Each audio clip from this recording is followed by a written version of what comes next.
Corrupción, transparencia y democracia. Y además se añade una frase que a mí me parece muy sugerente y muy significativa, que es el control de los ciudadanos sobre la política. Contamos en primer lugar, para ello, como digo, con uno de los expertos en el tema de corrupción, es Fernando Jiménez Sánchez, es profesor titular de Ciencia Política en la Universidad de Murcia y es también miembro del capítulo español de Transparencia Internacional.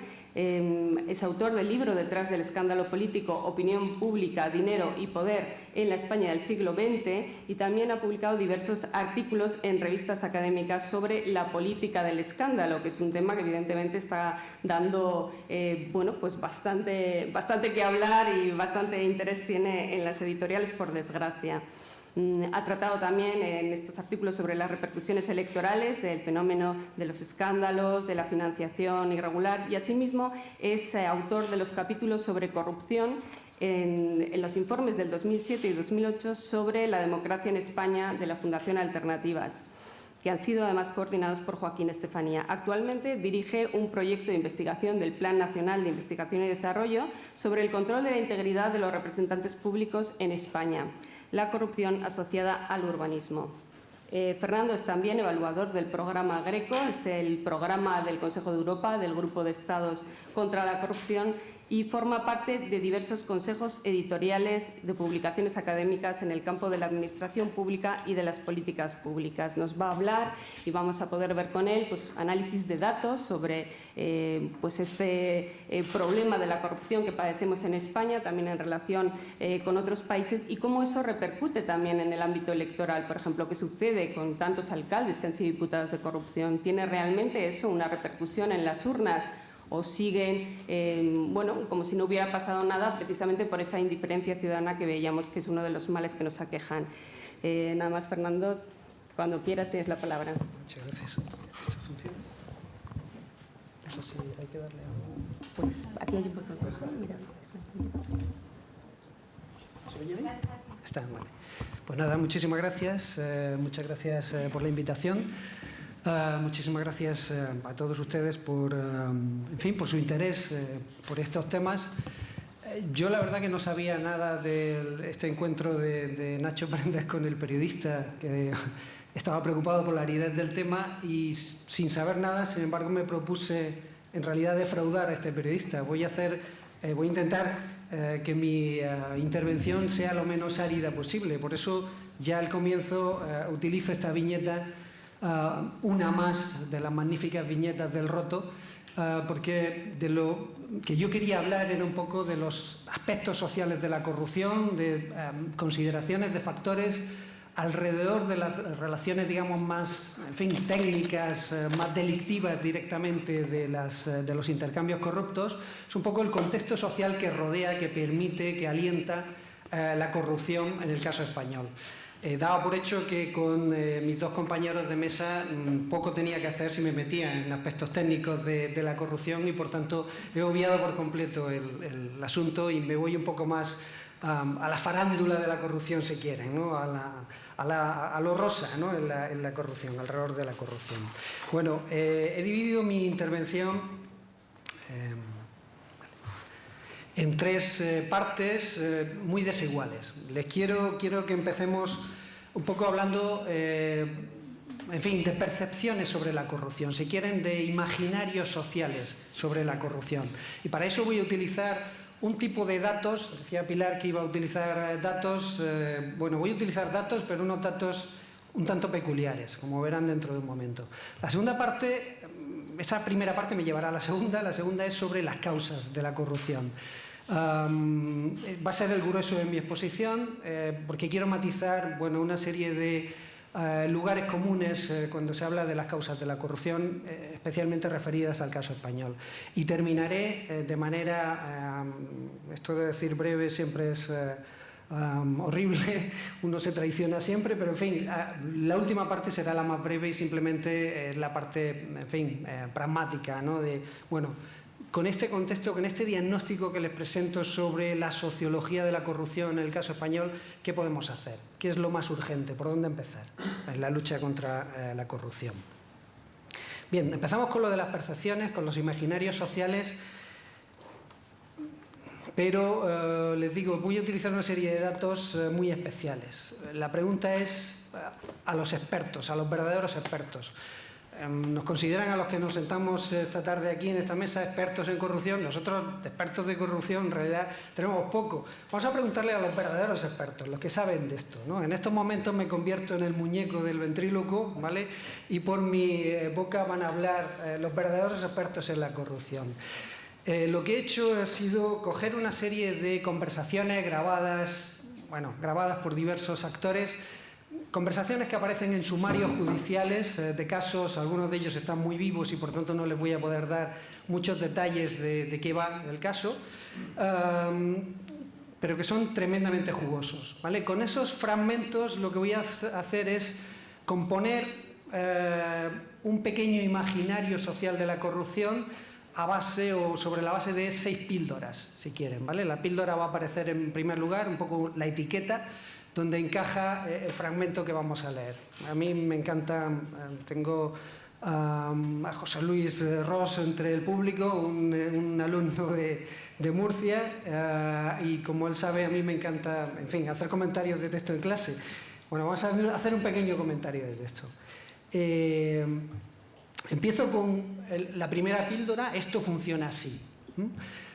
Esto es absolutamente frecuente en las conversaciones, ¿vale? La idea está de que, bueno, todo está montado de esta manera, o se juega con estas reglas o uno queda totalmente al margen. Bien, la primera conversación, y en realidad casi todos los fragmentos van a salir de esta conversación, es una conversación que tiene lugar en una isla del archipiélago canario, no les puedo decir cuál, porque esta parte del sumario es pública, bueno, es pública, se ha hecho llegar a las partes, pero ningún medio de comunicación se ha hecho eco de estas conversaciones, de estos fragmentos, y bueno, como no es un documento estrictamente público, prefiero no revelar los detalles de quiénes son los actores que están hablando aquí. Les digo que hay 2 interlocutores, uno de ellos es un consejero del Cabildo de esa isla, el gobierno insular de la isla, que está siendo sometido a un intento de soborno por parte de un intermediario, un broker, que representa otros intereses inmobiliarios, para que ponga todo de su parte para que una sentencia que había declarado la nulidad de una urbanización no se ponga en marcha y esa urbanización se pueda llevar adelante. Bien, ese es el contexto. Bueno, también les digo que el consejero del Cabildo grabó la conversación y la llevó a la Guardia Civil y por eso está hoy día bajo investigación. Bien, el broker en un momento de la conversación le dice, fulanito, cita el nombre concreto de un promotor inmobiliario, es un tío que hay que reconocer que las cosas cuando las hace bonitas. El político, sí, no, eso sí. Broker, bien hechas, por lo menos no es un chapucero. El político, por lo menos no es un chapucero. El broker, que se va animando, es un tío que lo hace bien y que queda bien, ¿vale? Fíjense el contexto, estamos hablando de un promotor inmobiliario que efectivamente, en cuanto a la construcción técnica, lo hace muy bonito, muy bien, muy firme todo, muy sólido, pero que está implicado en muchísimos casos, no solo en este, en muchos casos, en fin, de presunta corrupción.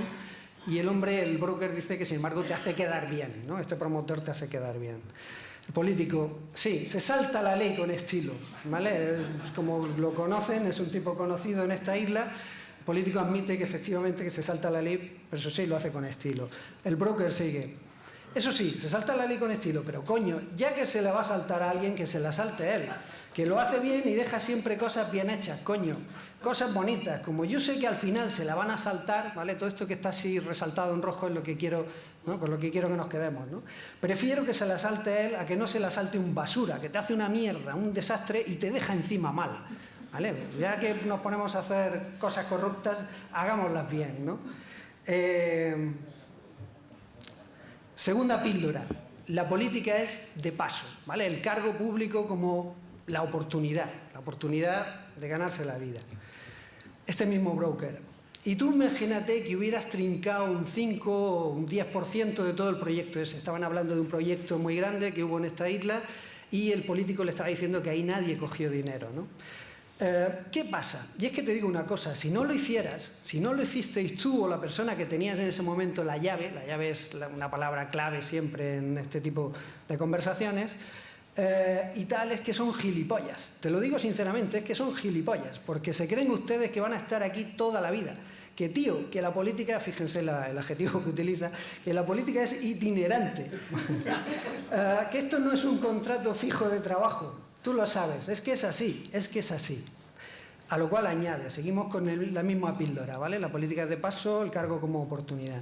Entonces tú te vas a mantener ahí 3 años, garantizar 3 años. La próxima, mira tío, no lo sé, porque dentro de la maquinaria de ustedes, unos cuantos que quieren quitarte a ti para ponerse ellos, es que quieren tu puesto, no se lo dice una vez.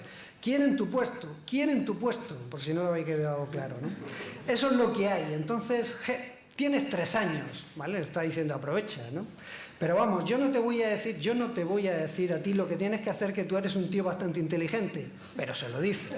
Tú deberías amarrarte bien, garantizarte tu futuro, ¿vale? Bien, tercera píldora.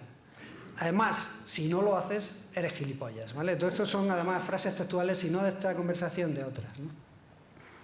Sería gilipollas, además, si no aprovechas el cargo por 2 razones. Primera, porque todo el mundo, de todas maneras, va a pensar que lo estás haciendo. O sea, ¿de qué te sirve ser honrado si te van a tomar por corrupto? Claro, o sea, lo que es de gilipollas es que eso vaya para adelante y ahí nadie haya trincado nada. En un proyecto que es tela marinera. ¿Qué quieres que te diga? Pues si no han trincado nada ahí, no lo entiendo. Sinceramente no lo entiendo. Como todo el mundo sabe lo que hay, que es imposible que no se haya hecho nada ahí. Segunda razón, es que además si no lo haces tú, lo va a hacer otro. Esta es de otra conversación, esta sí que salió publicada, puedo decir que es del caso Camas, en Sevilla.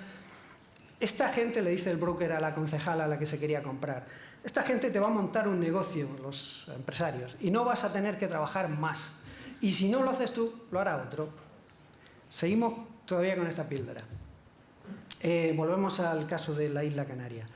El político reacciona, el broker le está contando un montón de ejemplos de políticos de esta isla que se han corrompido. Y bueno, la retahíla es espeluznante, pero en fin, tras escuchar este largo relato, el político dice, joder, aquí el más tonto hace relojes, ¿no?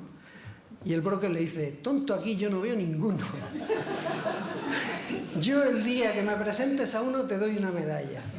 Y el político, jeje, el primer tonto soy yo, parece que hay alguno despistado.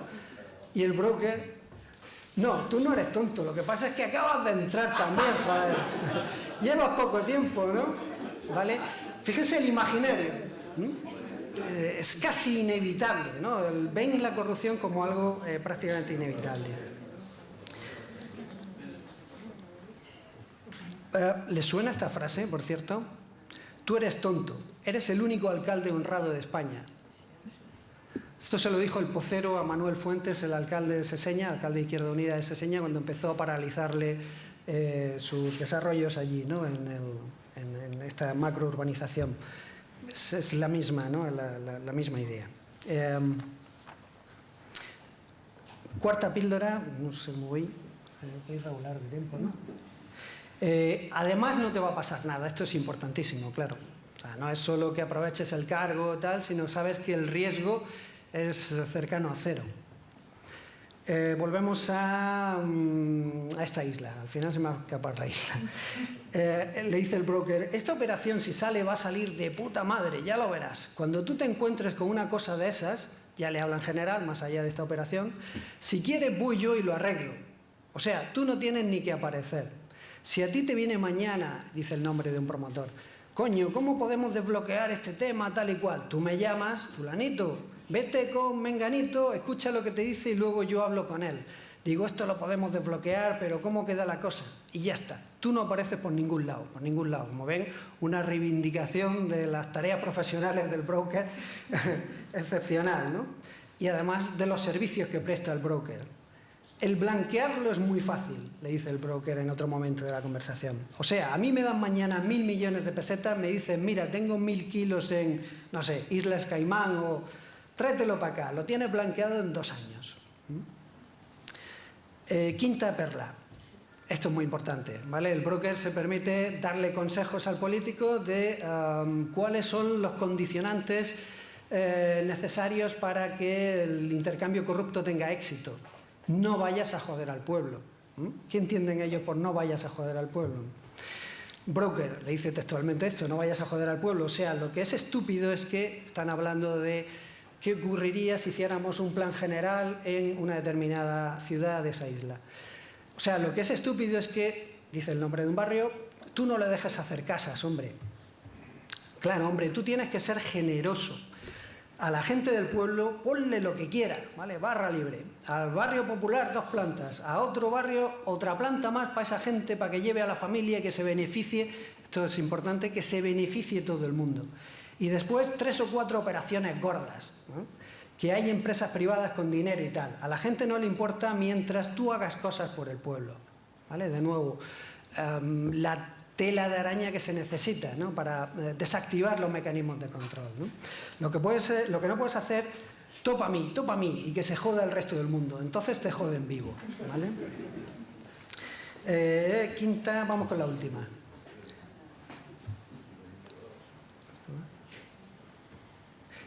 ¿Vale? El bolsillo y otros fines. No todo en el intercambio corrupto va al bolsillo del corrupto, hay otros fines que cubrir. Estos 2 últimos fragmentos son de una conversación diferente y esta sí les puedo decir con pelos y señales porque ha salido todo en prensa y además está muy de moda últimamente. Aunque esta conversación ya salió hace 3 años publicada. 4 años ya que se publicó. Es el caso Brugal, este caso de la zona de la Vega Baja del Segura, en la provincia de Alicante, en Orihuela. Y aquí tenemos un concejal de un partido minoritario, con representación, no es concejal, en el Ayuntamiento de Orihuela, que está hablando con un empresario de las basuras. Es un tipo muy interesante, le sonará el nombre además, Ángel Fenol, que es un tipo muy curioso y recuerda mucho la historia del Pocero, un hombre hecho a sí mismo que empezó recogiendo basura siendo un niño en el carromato yendo con su padre, ¿vale? De pueblo en pueblo recogiendo las basuras. Hoy día es uno de los grandes empresarios, en fin, del sector de residuos sólidos urbanos y demás, especialmente en aquella zona. Ángel Fenol, este empresario, le dice al concejal, cuando llegue el momento antes del pleno, él quiere que el concejal tome una determinada decisión favorable a sus intereses. El concejal le contesta, si yo no quiero nada, tú paga la campaña, ¿vale? Otros fines, tú paga la campaña. Y Ángel Fenol se anima y dice, ya, que sí, que te lo digo para que tengas confianza al 100%. Una campaña al estilo americano. Es el chico del carromato y tal, le dice que le va a hacer una campaña al estilo americano a este concejal de Orihuela, ¿no? Pero el concejal le dice, al estilo americano no. Una campaña que podamos sacar 8 o 9 concejales. Yo quiero que estos, el PP, que eran los que estaban en el gobierno, no gobiernen solos.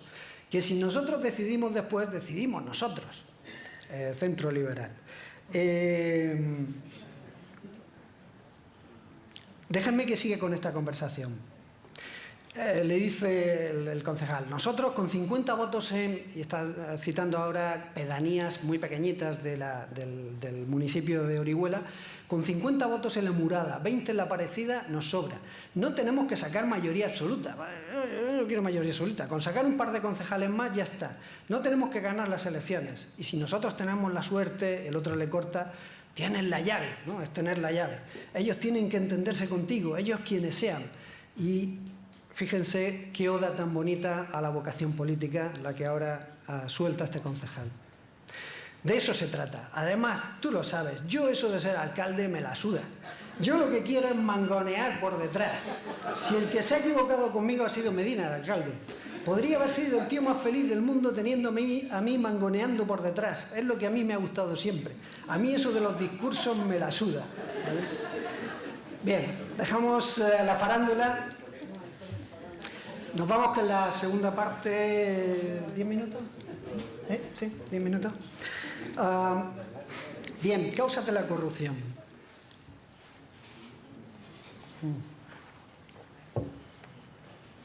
Bueno, saben ustedes perfectamente que la corrupción en España se ha concentrado fundamentalmente en 3 grandes ámbitos: en la contratación administrativa, en el urbanismo y en la financiación de partidos en estos 30 años. Por ser muy breves, hay otros ámbitos, ¿no? Pero, en fin, básicamente los casos más graves, las relaciones más preocupantes han tenido que ver con estos 3 ámbitos, que a su vez están bastante interrelacionados, sobre todo con la financiación de partidos. Bueno, en la literatura sobre corrupción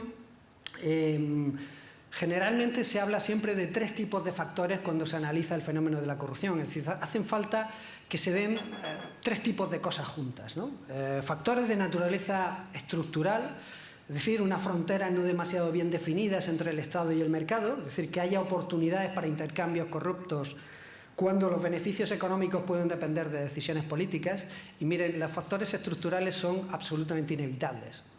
No podemos definir del todo. Al final siempre hay ahí una zona, en fin, poco definida, poco clara. Por tanto, el factor estructural es inevitable y por eso directamente lo descarto. No voy a desarrollarlo. Pero sí me gustaría decirles una cosa. Fíjense, esto es un poco el dicho este de muerto el perro, muerta la rabia, ¿no? Recuerdo unas declaraciones del que entonces era coordinador de Izquierda Unida en las Islas Canarias, que decía que la corrupción solo se acabaría cuando acabáramos con el capitalismo. Hombre, no sé, creo que no hace falta tampoco llegar a tanto, ¿no? Me parece que eso, ¿no? Esto es muerto el perro, muerta la rabia. Bien, los otros 2 tipos de factores son los siguientes: culturales, muy importantes, ¿no? Algún nivel de tolerancia es un poco lo que, bueno, en el ambiente de los que están dentro, pero hemos visto esto, algún nivel de tolerancia hacia estas prácticas entre los ciudadanos, ¿no? Que exista esa cultura política adecuada sirve como incentivo para aprovechar las oportunidades que se generan por los factores estructurales. Y tercero, factores de naturaleza institucional, es decir, que haya un funcionamiento defectuoso de los mecanismos de todo tipo, políticos, administrativos o judiciales, de control que limitan el poder discrecional de quienes toman decisiones públicas, ¿vale? Tiene que darse una confluencia de esos factores. Bueno, generalmente se da muchísima importancia, especialmente en la discusión, en fin, en medios de comunicación, etcétera. Cuando se habla de corrupción se da muchísima importancia al factor cultural. Y la tiene mucha importancia, pero quisiera matizar eso, por eso, en fin, esta sección. Factores culturales. Bueno, podría ponerles, en fin, muchísimos indicadores preocupantes, de indicadores de opinión pública, ya más allá del juego entre actores muy concretos, indicadores de opinión pública un tanto preocupantes sobre el caso español. Como no quiero consumir mucho tiempo, les voy a poner solo unos pocos datos. El primero es este que van a ver ahora, nace de una investigación, como dijo Pilar, hice eso, los 2 primeros capítulos, en fin, los capítulos sobre corrupción en los 2 primeros informes sobre la democracia en España de la Fundación Alternativas. En el informe de 2008 analicé qué había pasado con aquellos alcaldes sobre los que habían recaído sospechas de corrupción, qué había pasado con ellos en las elecciones de mayo de 2007, de junio de 2007, mayo de 2007. Bueno, en fin, no les digo lo que pasó pero probablemente el resultado que a mí más chocante me pareció, más triste, si quieren, en fin, un poco, bueno, aquel que vi como más preocupante fue el siguiente. Dividí los casos, la base de datos tenía unos 133 casos, y claro, las sospechas de corrupción eran muy desiguales entre sí. Pues lo que hice fue distinguir entre aquellas en las que ya había una imputación judicial o algo parecido, por ejemplo, habían sido detenidos directamente por la policía, en fin, algo que, digamos, añadiera una credibilidad extra a las denuncias que había sufrido el alcalde sospechoso, ¿no? Frente a aquellos casos en los que todavía no había habido una imputación judicial, etc. Obviamente la imputación judicial no prejuzga la culpabilidad del sujeto, es un mecanismo procesal para que el sujeto pueda protegerse mejor, pero digamos que un juez diga que en caso de ser verdad esos hechos son constitutivos de delito, pues hombre, siempre puede añadir más credibilidad a la denuncia. ¿Qué ocurrió? Pues fíjense que prácticamente mantuvieron la alcaldía el mismo porcentaje en los dos grupos, ¿vale? En torno al 71%, casi el 71% de estos alcaldes de la base de datos mantuvieron la alcaldía en las elecciones de mayo y por tanto no hubo diferencias entre unos alcaldes y otros, ¿no? Los que había habido imputación judicial o no. Esto da para bastante, pero como no tenemos tiempo, digo, son unos datos que dan para reflexionar en muchos sentidos. Un dato de opinión pública realmente también, que es de los que da a pensar. Ahí tienen ustedes un resumen de una pregunta del Eurobarómetro. Este es un Eurobarómetro especial sobre corrupción. Este en concreto es de diciembre de 2007. Y ahí tienen en rojo, con la línea esta, el caso español. La pregunta era: ¿quién cree que tiene la responsabilidad de prevenir y luchar contra la corrupción? ¿El Gobierno nacional, el sistema judicial y la policía, la Unión Europea, los propios ciudadanos? Lo más llamativo, cuando uno compara los datos sobre España con los demás datos, es eso que hay ahí. En el caso español es el caso más bajo, es el país donde el porcentaje de gente que dice que los propios ciudadanos tienen una responsabilidad en la lucha contra la corrupción es el más bajo de todos los países de la Unión Europea, de los 27 países de la Unión Europea. Esto es de otros, fíjense, fundamentalmente del Gobierno nacional, ¿no? Pese a las competencias que tiene hoy día y, en fin, la responsabilidad que pueda tener el Gobierno nacional frente a los gobiernos autonómicos o locales, ¿no? Pero los ciudadanos como que no va con ellos, ¿vale? Este sí es un factor especialmente preocupante y digamos, más singular, ¿no?, del caso español, porque hay otros que son muy generales. Yo voy ya fatal, pero no me resisto a que hagamos otro comentario de texto. En este caso se trata de una conversación, es un grupo de discusión. Estábamos haciendo una investigación que no tenía que ver con corrupción, era sobre comportamiento electoral, y estábamos con varios grupos de personas de la Comunidad de Madrid. Estábamos viendo cómo reflexionaban ellos a la hora de decidir el voto. A lo largo de...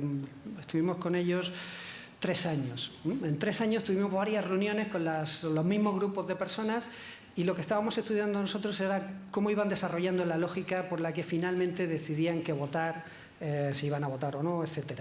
Bueno, en una de estas conversaciones, esta en concreto fue en noviembre de 2006, con un grupo de trabajadores manuales de la Comunidad de Madrid, de entre 30 y 45 años, trabajadores manuales, en fin, obreros, camareros, mozos de almacén, etc. Es decir, es un grupo, digamos, especialmente no sofisticado. Bueno, pues salió el tema de la corrupción y salió de una manera muy interesante. Uno de ellos dice: yo lo que quiero dejar claro por mi parte es que da igual que sean unos u otros, que lo que está claro es que el poder político es la herramienta para tener el poder económico, para manejar la pasta, y aquí se ha demostrado que eso es así. Son más o menos, y perdonad, clanes casi de mafiosos que se reparten el territorio. Y yo me apostaría mi sueldo de un año a que no hay un ayuntamiento en España, sea del partido que sea, que no le saquen beneficio. Y da igual que sea izquierda o lo que sea. El típico discurso español de cinismo, en ciencia política, en sociología política, lo llamamos cinismo democrático. Bien, cinismo político, ¿vale? Son todos iguales, son todos unos corruptos. Hasta aquí una cosa como que, en fin, ya esperábamos, ¿no? Pero la cosa se pone interesante después. Los demás compañeros asienten, por eso no sale casi nada, porque en todos están todos compinchados y tal. Pero el que había iniciado la conversación, Daniel, sigue. Y la lástima que tengo es no haber pensado esto con 20 años en lugar de con 39, porque ya me habría encargado yo de meterme en el rollo de la política que ahora sería concejal, ¿vale? Aquí hay un giro ya no solo el cinismo, es un cinismo y además, fíjense, ese imaginario, ¿no?, del cargo como oportunidad, del aprovechamiento del cargo público, ¿no? Los demás todavía están pensando en que no ha dicho nada, que seguía con lo mismo. Es que es una mafia, pero ya se dan cuenta y empiezan a reírse, ¿no? Porque también, como luego no te va a pasar nada, ¿vale?, la idea de la impunidad, y que por otro lado estás 4 años y luego a vivir, porque no conozco ningún político que al dejarlo se haya tenido que ir de electricista o lo que fuera, de bancario o lo que fuera. Y que luego, según está la ley, tampoco les pasa nada, ¿vale? Ya empiezan todos a jugar en el mismo terreno que ha ido generando este. Es que entran con unos sueldos muy normalitos. Y a los 6 meses ves que tienen unos chalés en unas urbanizaciones de no sé cuántos mil euros y dices, pero bueno, es que yo soy tonto, ¿vale? Esta idea, de nuevo, ¿vale? Si no lo haces, eres gilipollas. Fíjense cómo coincide. Esto, vale, es un imaginario de un grupito pequeño, no es estadísticamente representativo, pero para mí es bastante significativo, ¿no? Aparece la idea de la emulación picaresca, aunque sea de broma, ¿no?, en tono de broma. Luego esto no quiere decir que realmente esta persona concreta la pongas en la concejalía y se vaya a comportar así. Eso depende de muchos otros factores. Ahora, en un contexto como este, con un diagnóstico de la situación como esta, con tanto recelo, con tanto desconfianza hacia los actores políticos, hacia los partidos, hacia los políticos, bueno, encaja perfectamente con lo que les decía, ¿no?, con esta característica tan española del cinismo democrático. Bueno, ahí tienen una serie de indicadores de una encuesta, por ahí 200.000. Esto sí que es una serie muy consolidada en todo tipo de estudios de opinión pública en España, ¿no?, el cinismo democrático. No me entretengo por no consumir más tiempo. ¿Un minuto? Bien, factores culturales. La viñeta, ¿vale? La corrupción crea empleo, defiéndela. Esto ha funcionado especialmente en el tema del urbanismo, y por eso ese 70% de alcaldes que repitieron, incluso pese a las sospechas sobre corrupción, etcétera. O esa foto que tienen ahí no sé si se va a ver mucho, pero estas pancartas ponen Pepe, estamos contigo, Pepe, te apoyamos, Totana, con el alcalde detenido y buena parte del pueblo de Totana en la calle, ¿vale?, defendiendo a su alcalde, acusando a la Guardia Civil, a la Fiscalía, al partido opositor, etcétera, de sinvergüenzas, de ir con mala fe contra un alcalde tan excelente, ¿no? Si le damos demasiada importancia, si ponemos el acento exclusivamente en los factores de índole cultural, acabamos teniendo una visión de la corrupción como un endemismo, ¿vale? Parece que no vamos a poder salir nunca. Si en un país hay un nivel de corrupción considerable, parece que es imposible salir de ahí. Parece que estaríamos condenados a vivir con corrupción. Bueno, yo he ido por ahí, en fin, haciendo bolos por algunos enclaves turísticos y siempre ha habido una conferencia que nos pedían a Transparencia Internacional sobre la corrupción, pues ya se imaginan, en municipios que estaban preocupados por el asunto, y siempre había alguien del público que era un residente extranjero. Es que esto en Inglaterra no pasa. Pues tiene usted razón, en Inglaterra, como aquí, no pasa. ¿Que hay corrupción? Sí, pero lo que hemos vivido aquí en estos años, no. La reacción que ha habido aquí, no, de otra manera, ¿no? Me decían eso, esto en Alemania, esto en Inglaterra, de nuevo, te lleva a la explicación cultural. Bueno, pues hace 2 años, dando una conferencia en Denia, se levantó una residente alemana, llevaba muchos años aquí, y empezó el mismo discurso. Esto en Alemania no pasa, y se calla. Dice, bueno, no pasa, pero podría pasar perfectamente. Es decir, ¿de qué depende que en Alemania no pase? Pues que quien entra en este tipo de intercambios corruptos sabe que tiene un riesgo cierto. Sabe que la Fiscalía, la Policía, etcétera, van a venir a por él y que la sanción va a ser importante. Es decir, corre un riesgo. Esa es la diferencia. Dice, si en Alemania, fue el discurso que ella siguió armando, ¿no? Si en Alemania ocurriera como aquí, que, en fin, que prácticamente no hay castigo, pues habría el mismo nivel de corrupción, ¿no? Se habría generado el mismo nivel de corrupción. En fin, ¿dónde voy con esto? Yo creo que, bueno, en el caso español no es tan importante el tema del factor cultural. No quiero restarle importancia, quiero, digamos, matizar su importancia. En esa encuesta de la que aparecían antes indicadores sobre cinismo, había una pregunta también sobre ¿qué considera usted lo más definitorio de un sistema democrático? Bueno, pues la respuesta más mayoritaria, aunque ser tampoco, en fin, una mayoría aplastante, pero la que más citó la gente era un sistema judicial que trate a todos por igual. Realmente chocante a la hora de definir la democracia, un sistema judicial que trate a todos por igual. Pero esa idea de la igualdad, ¿vale?, de la igualdad ante las instituciones públicas en general de los ciudadanos, está muy acendrada en España. Bueno, eso me hace ser, digamos, más optimista que con estas ideas de los endemismos culturales.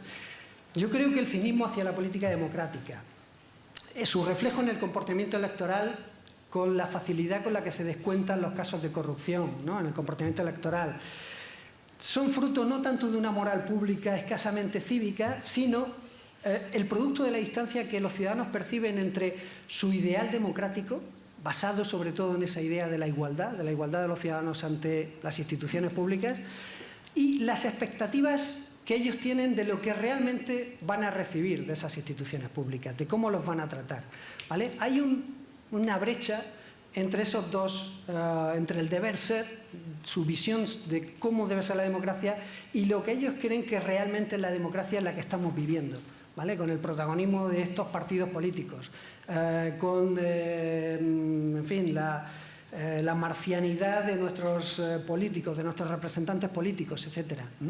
La idea esa de que hay un doble juego, una cosa son las normas formales, etcétera, y luego sabemos todos a qué jugamos, como dejaban muy claro las conversaciones del principio. Bueno, yo creo que ahí es donde realmente está la clave para entender qué ocurre en el caso español, en esa brecha.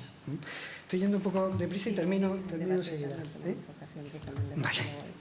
Termino enseguida. El salto es a los factores institucionales. Ahí es donde veo yo la clave. Me dejan que salte esto y termino.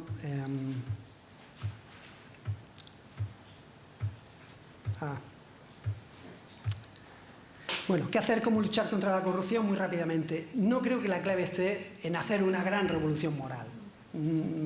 Pienso que no va por ahí. La clave está en llevar adelante, y no, por eso tampoco quiero desarrollarlo porque seguro que van a hablar mis compañeros en este sentido, reformas institucionales que alteren el marco de incentivos en que toman sus decisiones los actores clave. El objetivo sería triple: reducir la impunidad, estimular la prevención, no hay mejor prevención que realmente el castigo prometido se aplique, y alterar las expectativas de los ciudadanos hacia el sistema político y sus principales operadores. Bien, aproximar las expectativas al ideal democrático. Hay una cita de Alejandro Nieto. 3 ideas y termino. Un objetivo fundamental: reducir la sensación de impunidad.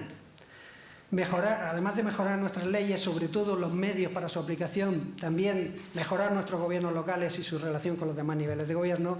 Tercero, es imprescindible acabar con la financiación irregular de los partidos políticos, que es la gran coartada que sirve para desactivar el funcionamiento de los mecanismos de control. En fin, perdón.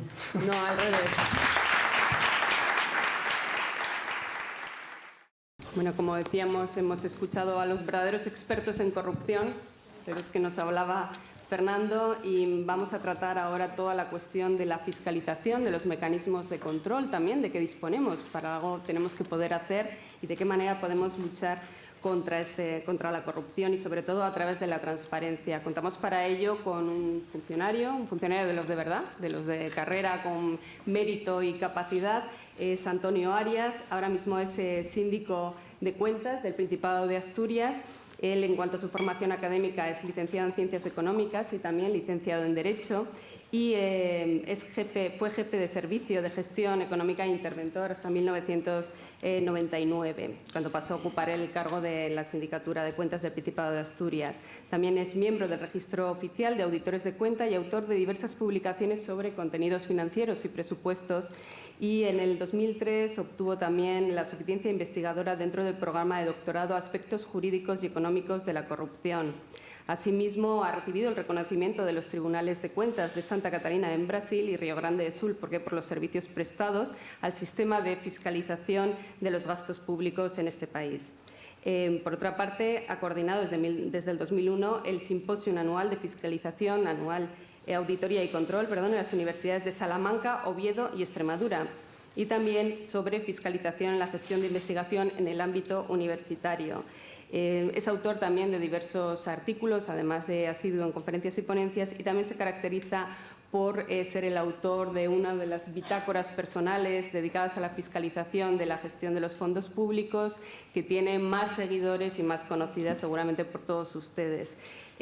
Bueno, es una de las bitácoras personales que lleva también, de cierta manera, vinculada a lo que es el famoso blog de otro de nuestros intervinientes, de José Ramón Chávez, y junto a él también ha colaborado en la realización en la publicación de artículos en Expansión y en algunos otros conjuntamente, uno muy conocido como es, por ejemplo, el de los gastos de representación, una prerrogativa indomable, que fue uno pionero que abrió la puerta para criticar este tipo de gastos cuando ni siquiera nos planteábamos que podíamos saber en qué se estaba gastando nuestro dinero y cómo se manejaban visas, coches oficiales antes de que empezaran pues, aquellos escándalos, especialmente con motivo de la crisis y de los abusos que había. Sin más, le damos la palabra a Antonio Arias para que nos cuente cómo funciona este tema de la corrupción en otros países también, cuáles son esos mecanismos de control, de qué manera nos puede servir también Internet para ahondar en el tema de la transparencia y en definitiva, qué mecanismos tenemos para combatir la corrupción. Gracias, Pilar.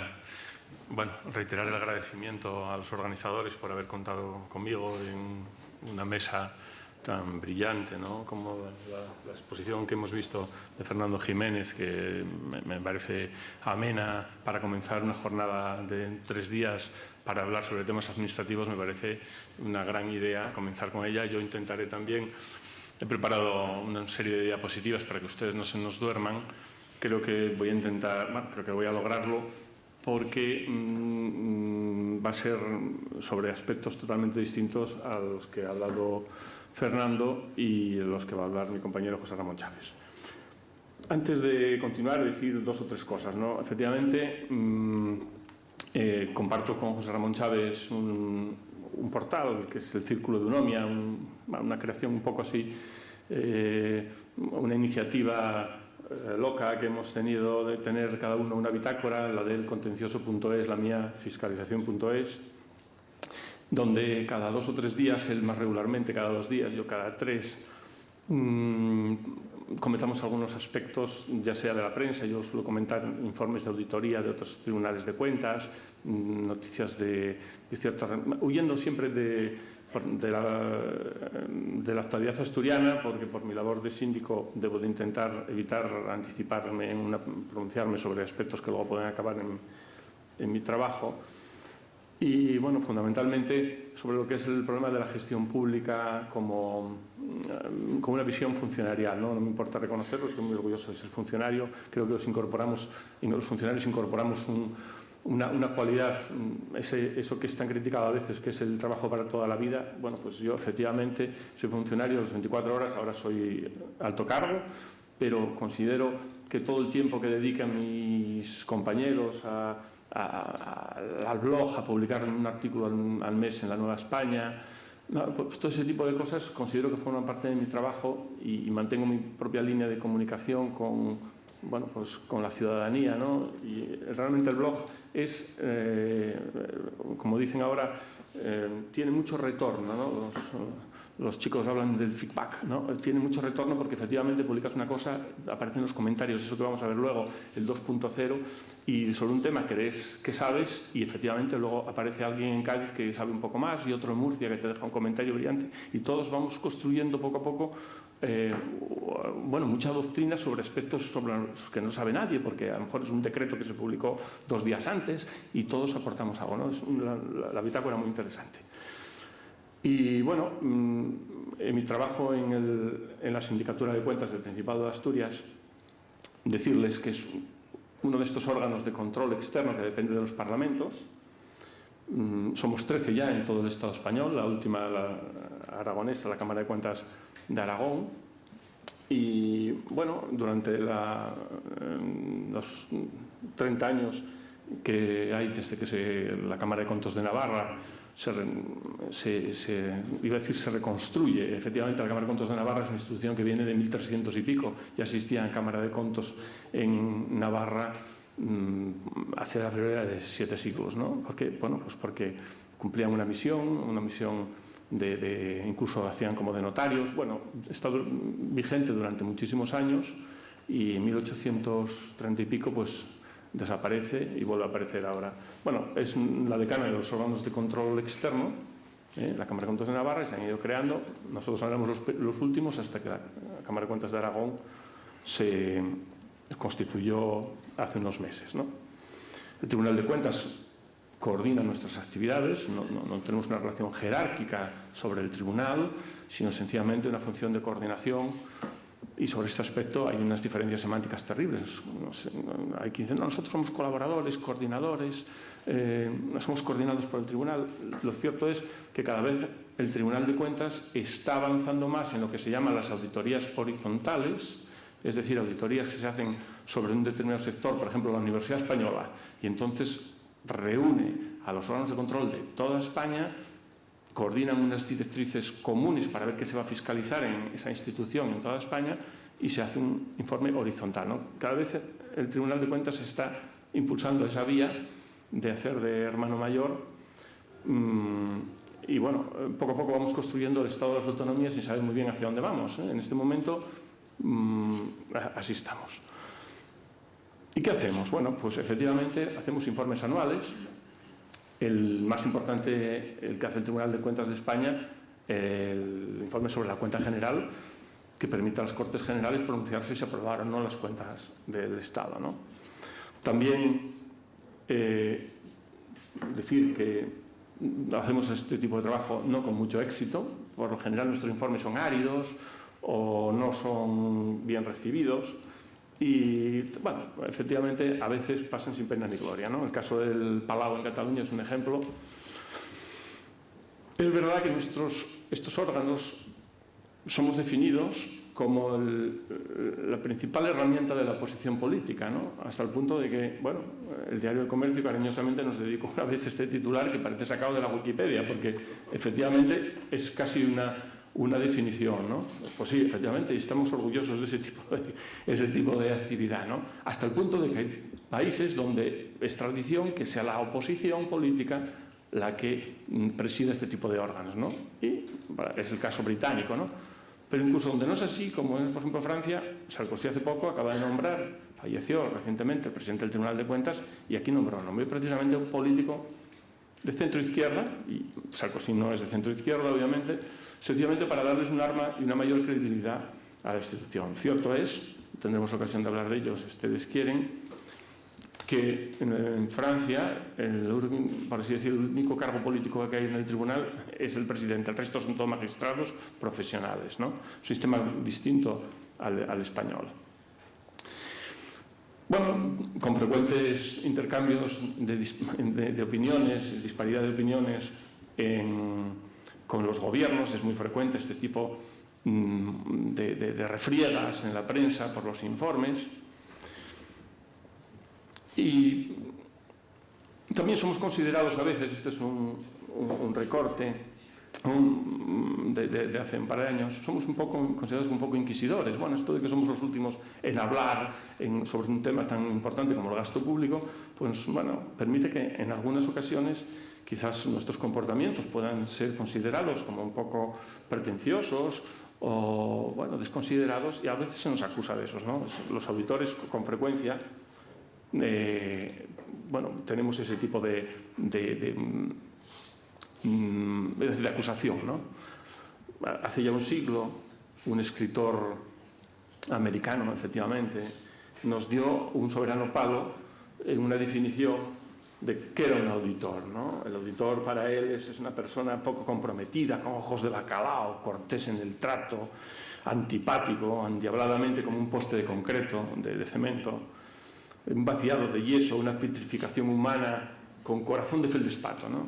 Bueno, por fortuna nunca se reproducen y finalmente todos van a parar al infierno. Esto es como nos quería muchísimo el señor Herbert Hubbard, y bueno, quizás tenga algo de razón. Para él el principal auditor sería alguien como un vampiro, ¿no? Que nos aprovechamos del trabajo de los demás.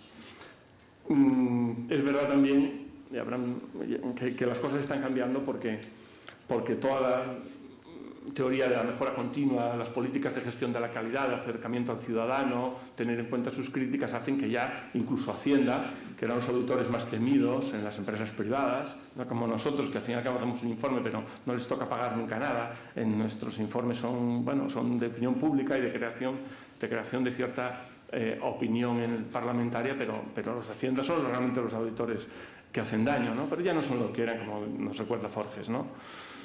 Todos tienen auditores, incluso la mafia tiene auditores. En este caso encontré en un periódico de México cómo había caído el Ricochet, que era un tipo peligroso, porque además fiscalizaba las operaciones en una determinada zona, y a diferencia de los demás, los fiscalizaba no con la hoja Excel, sino esencialmente con pistolas de oro, y tenía un buen inventario, tenía millones de dólares, de pesos guardados, ¿no? Todas las organizaciones tienen sus auditores. También el cártel de Veracruz perdió su auditor recientemente porque, una persona que tiene muchísima información, ¿no? Todo esto se marca dentro de un problema de gestión pública, de desconfianza de la gestión pública y de cómo enfrentan los problemas de corrupción en todos los países. ¿Qué se puede hacer, no? Aquí quería destacar un poco para ir entrando en el tema, ¿no? Que efectivamente, como se dice, a veces se lo llevan crudo, pero a veces también la justicia logra dar con los canallas y, en este caso ejecutaron los chinos, que nos andan con tonterías, ejecutaron al director del aeropuerto de Pekín poco después de las Olimpiadas. También en Taiwán el presidente está en la cárcel, el expresidente, nadie se libra, ni siquiera los Juegos Olímpicos, de tener agujeros. También está en la cárcel el expresidente de Costa Rica. Hasta el rector de Lourdes ha sido pillado en este infragante, ¿no?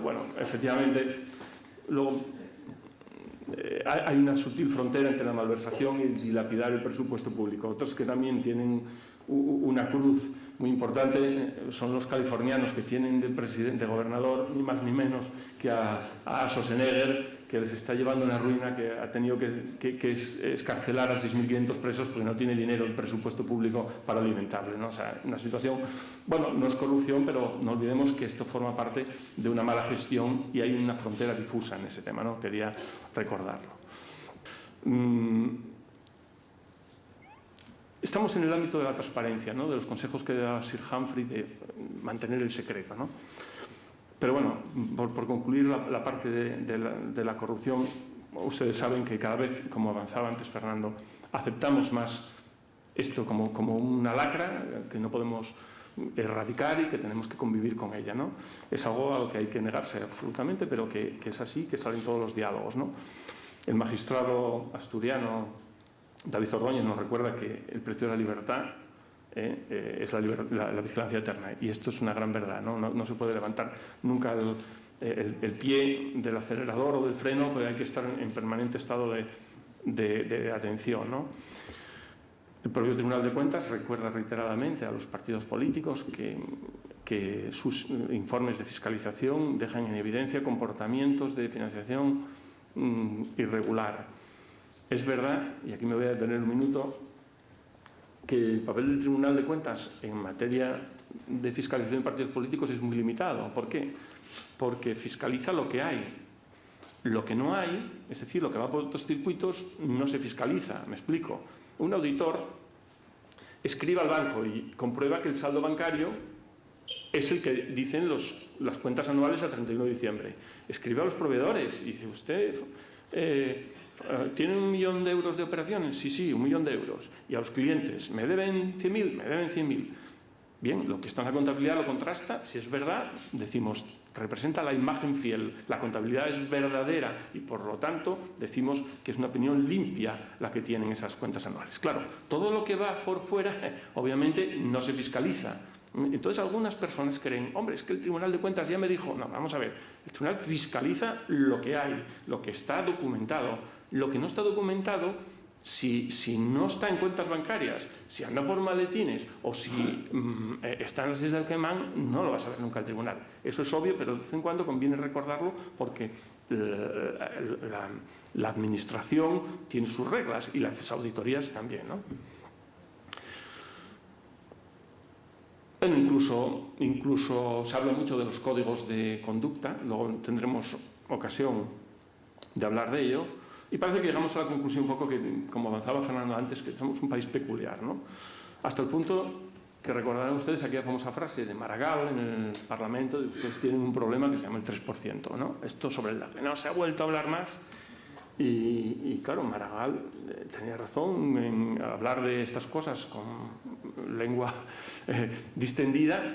Lo hemos descubierto que efectivamente tenía un problema que le facilitaba decir las verdades, como luego dijo al PSOE en Cataluña que le tocaba perder, cosa que le recriminaron enormemente. Y bueno, él dice las cosas como esto hay que elogiarlo, ¿no? Parece ser que es fruto del Alzheimer, pero es así, ¿no? Entonces en aquel momento lo dijo y descubrió, se quedaron todos, ustedes recuerdan aquello, ¿qué está pasando? Y tal. Lo había dicho con toda naturalidad sobre algo que era de los mentideros, sale en la prensa, vamos deduciéndolo, pero parece que todo el mundo habla en clave en este asunto, ¿no? Con las cartas marcadas, ¿no? Bueno, parecería, como dice el magistrado del caso Malaya, ¿no?, que estamos perdiendo esa batalla, ¿no? Hemos hablado antes de Transparencia Internacional con ocasión de la presencia de uno de sus miembros aquí. Transparencia Internacional, hay que elogiarlo, es una organización internacional, una ONG internacional, que hace un mapa de la corrupción que es respetado en todo el mundo, cuestionado, hecho por los mejores profesionales, por eso es una buena tarjeta de visita ser el encargado de ese tipo de informes, y valora la corrupción en los países como las notas de la facultad o de los chiquillos, de 0 a 10. 0 suspenso, 10 matriculado honor. Bueno, pues en este caso, entre 0 y 10 ha construido una clasificación que es muy reputada y que, bueno, ustedes saben que España ocupa en este momento el puesto 30 y pico, empatado con una serie de países, pero curiosamente adelantado por economías como la uruguaya o la chilena. Hay que destacar los grandísimos avances de Chile en los últimos años en este tema, ¿no? Que sean los países más honestos del mundo. Obviamente estamos siempre encabezados por los países nórdicos, neozelandeses, este tipo de economías, ¿no?, tan honestas, bueno, muy contrastado, y que siempre son un ejemplo de la transparencia para todos los países, ¿no? Bueno, la metodología de Transparencia Internacional es también muy contrastada, tiene en cuenta no solo la corrupción en el sector privado, sino la del sector público, ¿no? Que traigo un chiste de un hijo que le dice a su padre que quiere tener la carrera en el crimen organizado, y el padre le dice, ¿en el sector público o en el sector privado? Esto es lo único que le preocupa, porque las dos son las dos caras de la misma moneda, de la corrupción. Siempre que hay una corrupción, siempre se produce un efecto por el cual un funcionario, una autoridad, tiene sobre su mesa un soborno de un particular, hasta el punto que se ha creado toda una doctrina de lo que se llama la economía de la corrupción. Decía antes Pilar, cuando me presentaba, que uno de mis pecadillos fue inscribirme en el programa de doctorado de aspectos jurídicos y económicos de la corrupción en Salamanca. Sorprendentemente, cuando estaba allí trabajando, descubrí que había un grupo muy potente de profesores que trabajaban en esa línea, eran letrados, economistas, sociólogos, bueno, muy variado, ¿no? Y todos ellos tenían una visión, cada uno la suya, sobre ese tema. Pero la que más me sorprendió fue la de los economistas, mis colegas economistas, que generan toda esa doctrina de la teoría económica de la corrupción, porque al fin y al cabo el funcionario corrupto es un homo economicus, decimos nosotros, un homo economicus que decide de acuerdo con una racionalidad económica, tiene unos riesgos. Entonces ustedes ven ahí, bueno, en las clases era un poco curiosa, porque a veces veías como el profesor pintaba en la pizarra y decía el soborno óptimo está en el punto C, pero entonces el contratista ofrece una tal y nos vamos al punto D y hay un coste marginal, y yo ya digo, es que esto al fin y al cabo no deja de ser una construcción de lo que es el mercado de oferta y demanda para un mercado muy concreto que es el de los sobornos. Pero bueno, existe toda esa línea, ¿no? Toda esa línea está muy trabajada y bueno, deben ustedes de conocer que existe. Y también, bueno, también existe toda una línea de trabajo ya más sociológicas de toda la economía canalla, y en este caso una gran investigadora que es la Loretta Napoleoni, que, bueno, que es muy conocida y que tiene hasta un manual sobre este aspecto, ¿no? Bueno, ¿cómo se combaten este tipo de cosas? Bueno, pues uno de los instrumentos más interesantes son los códigos éticos, ¿no? Ustedes en su partido tienen un código ético, gran cantidad de organizaciones tienen códigos éticos. El Tribunal de Cuentas de Portugal tiene su código ético y entonces prevé cómo se debe hacer para aceptar un regalo.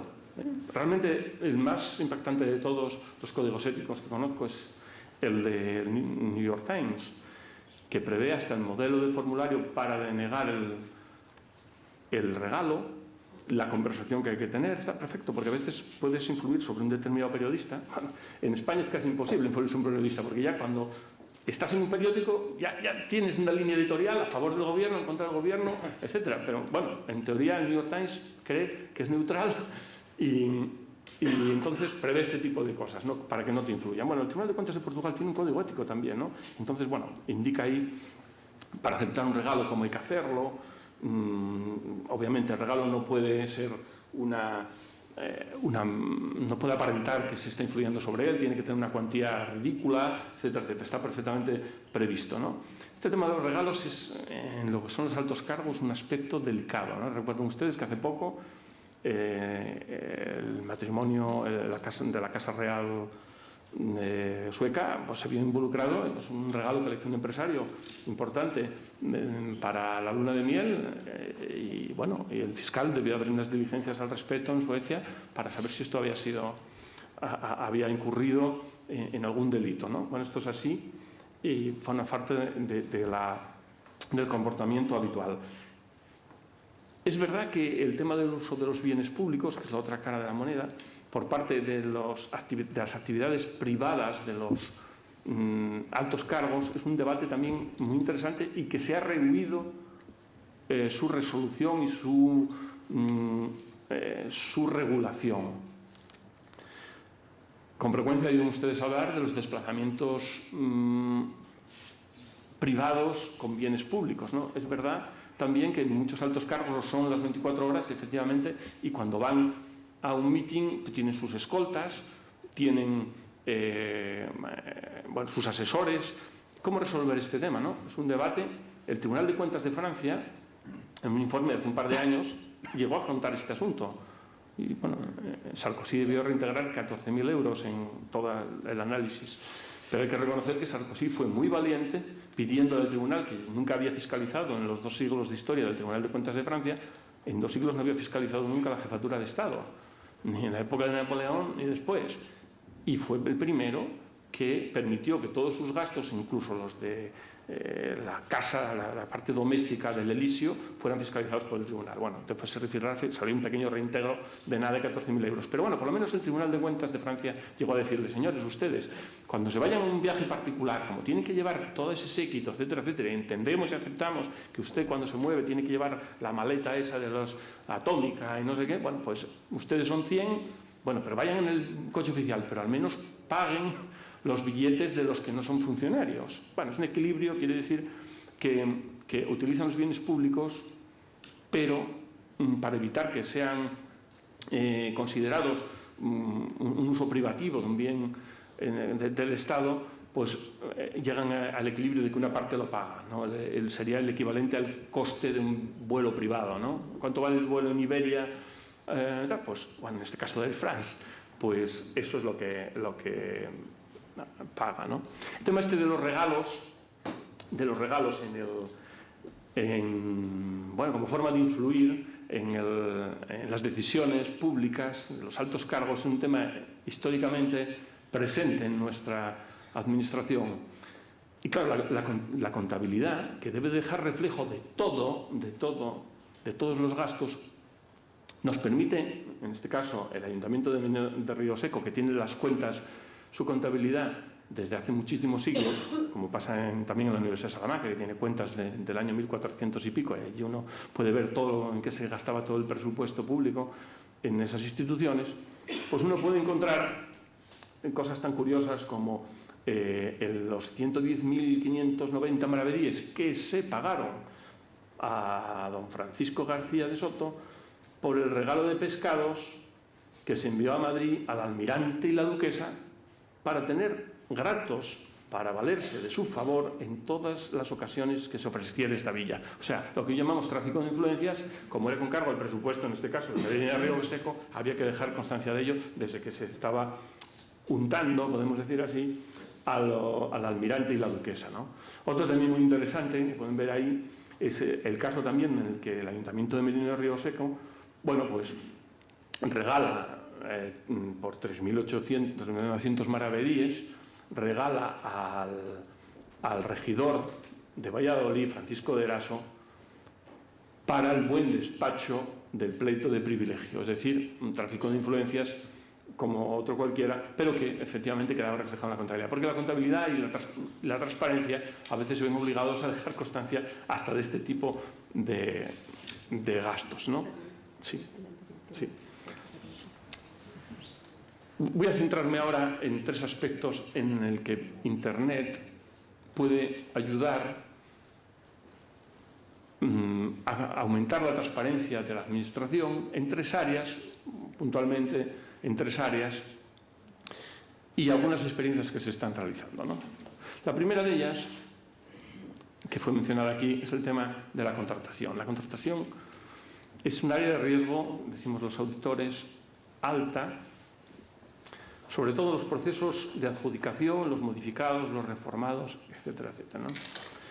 ¿Cómo ha Internet contribuido a mejorar los procesos de transparencia de las contrataciones públicas? La primera de ellas es en la Ley de Contratos de las Administraciones Públicas la obligación de generar una página de acceso directo y fácil que se llama perfil de contratante, donde el licitador, el contratista, el futuro contratista que quiere conocer los pliegos, el proyecto, todos los datos relevantes para hacer una oferta jugosa a la administración, tiene en un clic todos los datos. Esto que nos hemos habituado a ello es una novedad reciente y es un avance de la ley importantísimo que debemos de mencionar, ¿no?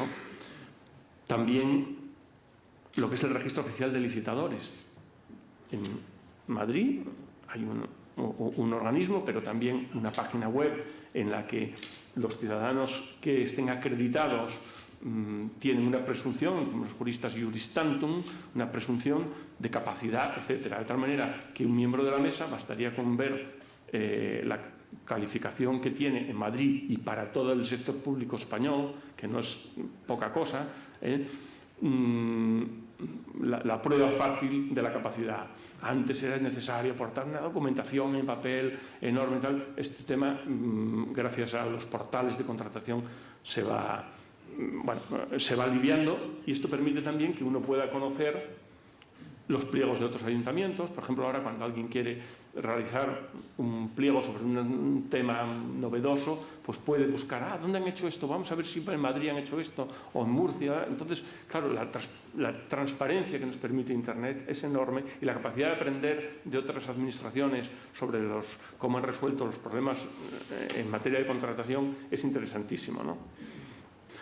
La tercera pata de este avance que nos permite Internet es todo lo que es la rendición de cuentas al ciudadano, que permite cosas como esta. Por ejemplo, el Plan E hoy en día nos permite encontrar en cada uno de los puntos de España en qué se ha invertido el dinero. Incluso he seleccionado una que está aquí al lado, donde ustedes venían en el coche hacia aquí, han pasado por una cosa que se llama una carretera del Botánico, en el cual pues se explica el contrato correspondiente del ayuntamiento que financiaba la actividad con todos sus datos, ¿no? No es la única bueno, esto es muy frecuente en el extranjero, este tipo de actividades está a la orden del día. El primer ministro británico Cameron pues acaba de promover que todos los ayuntamientos tengan la apertura total de todas sus cuentas públicas. Pero lo más avanzado, sin duda, es el programa de Obama de transparencia de todos los gastos públicos, ¿no? Obama, lo que sería el plan E de aquí, que allí es la Recovery Act, bueno, que permite financiar muchísimas actividades en todos los estados, permite no solamente conocer los datos, sino que ir directamente por correo electrónico a cada uno de los miembros del BOAR que fiscaliza que ese tipo de actividades se difunda y se conozcan, ¿no? Y mediante este tipo de mapas uno puede descender para saber exactamente las actividades, cómo se han financiado, su cuantía, etcétera, y llegar a los detalles que sean necesarios.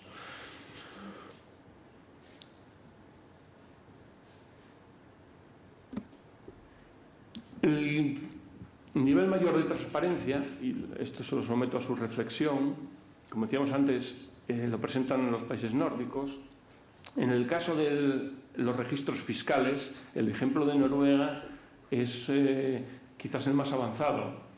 Ya son clásicos los nórdicos en la apertura de los datos tributarios, ¿no? Pero el caso de Noruega, que permite a cualquier persona acceder a los datos fiscales de cualquier otra persona vía Internet, pues es realmente para reflexionar, ¿no? Porque esto permite un cierto autocontrol ciudadano, pero además permite, si los datos están abiertos de manera que se puedan tratar, se pueden construir aplicaciones, como hace algún periódico en Noruega, que construye hasta un mapa donde aparecen las retribuciones de todas las personas. Uno puede mirar en este edificio, el número 5, cuánto gana la gente, quién es el que más gana, si tu vecino gana más que tú, pues a mí me parece que con eso no le da. Bueno, ese tipo de cosas permite trabajarlos, y esto es realmente la potencia de la apertura de datos, ¿no? Que no sea en PDF, texto plano, sino que se permita construirlo, ¿no?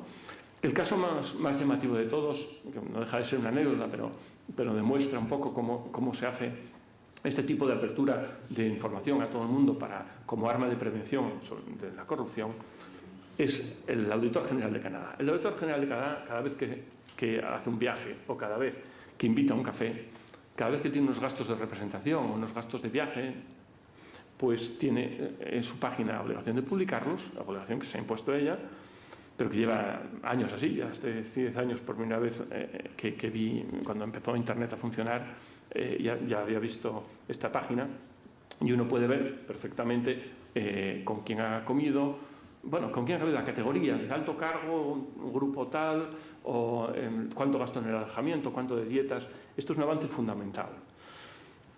En Portugal han realizado avances en materia de prevención de la contratación mediante un Consejo de Prevención integrado en el Tribunal de Cuentas, y la obligación de todas las empresas públicas y todos los organismos públicos de crear un portal de prevención. Nosotros en España tenemos un plan de prevención de riesgos laborales, y ellos tienen un plan de prevención de riesgos de la corrupción.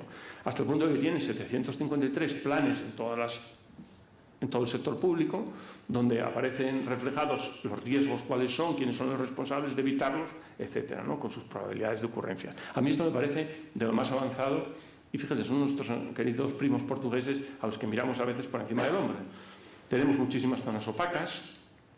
No debemos olvidar que una de las zonas opacas es la Casa Real, pero también las Cortes Generales. Y digo porque no tienen fiscalización externa. Puede que tengan sus interventores internos, zona opaca. El Tribunal de Cuentas no deja de ser una zona opaca, o la Sindicatura de Cuentas en la que yo trabajo, porque no hay una fiscalización externa, porque somos nosotros los que hacemos esa fiscalización externa. ¿Cómo resuelven esto en otros países? Por ejemplo, la Auditora General de Canadá hace un convenio con el Auditor General de Estados Unidos y se hacen las fiscalizaciones recíprocas y se publican los informes en sus páginas web. Bueno, es una forma, pero no podemos decir que sea opaca. En el caso español, todas estas zonas son opacas, ¿no? Y para terminar, con un detalle curioso dedicado a nuestros amigos brasileños, el Museo de la Corrupción. El Museo de la Corrupción, que es un museo virtual, MUCO, es un museo fantástico en el que uno puede encontrar una verdadera retahíla de historias sobre la corrupción hasta su página web, hemos visto que entra rápido. Si uno, por ejemplo, entra aquí, que pone la sala de las tarjetas de crédito del gobierno, que nos dice, no, esta sala está cerrada porque no se puede mirar. Bueno, esta es una pequeña crítica, pero en lo que es los casos aparecen perfectamente enumerados cada uno, e incluso tiene también hasta cartones, hasta tarjetas postales con todos los actos corruptos que están demostrados. Por ejemplo, este de la izquierda es un sobrecoste en un puente en Natal. He estado ahí, me he hecho también la correspondiente foto con el sobrecoste, donde uno puede perfectamente enviarle, estoy aquí en el... Bueno, es un poco, los brasileños le echan un poco de humor a esto, pero bueno, es bastante la sala de los escándalos, etc. Yo creo que esta es una demostración de cómo los medios pueden contribuir poco a poco a prevenir, sobre todo a sancionar, aunque sea mediáticamente, este tipo de operaciones corruptas, ¿no? Y bueno, nada más, dejarles, por ejemplo, con esta pequeña foto que encontré por internet, donde estaba prohibido pescar y está todo el malecón pescando, ¿no? Gracias.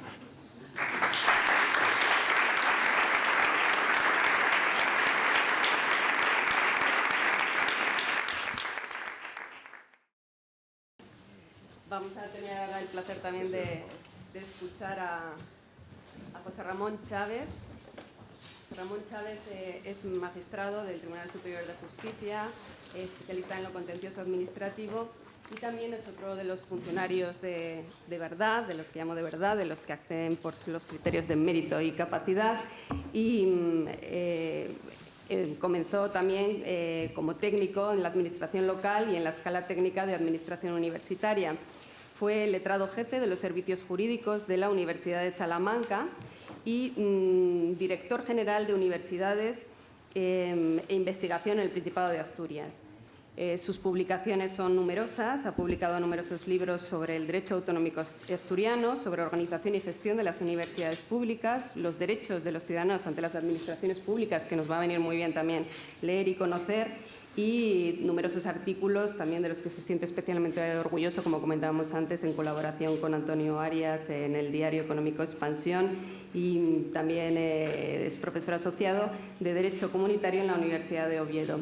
Como decíamos, probablemente lo conoceréis todos los compañeros, todas las personas asistentes de Asturias y también del resto de España, no sé si también en el extranjero, me imagino que sí. Es muy leído su blog, una de las bitácoras de derecho público más influyentes de la blogosfera y que además tiene pues el mérito de que se ha intentado cerrar, o sea, se ha intentado impedir el acceso a su blog por parte del Principado de Asturias, lo cual pues, evidentemente, como os podemos suponer, es una gran torpeza porque lo que ha generado es más atención y más interés. Bueno, nos va a hablar José Ramón también de lo que entendemos por corrupción y bueno, de las 10 recetas que él nos va a ofrecer para combatir la corrupción y que además son 10 recetas, 10 principios que ya de entrada él sabe que no son recomendables para cualquiera que quiera gobernar con la visión de los políticos tradicionales, que esperemos que muchos de los nuevos políticos que puedan salir de aquí cambien esa manera de hacer política y nos puedan llevar a la práctica.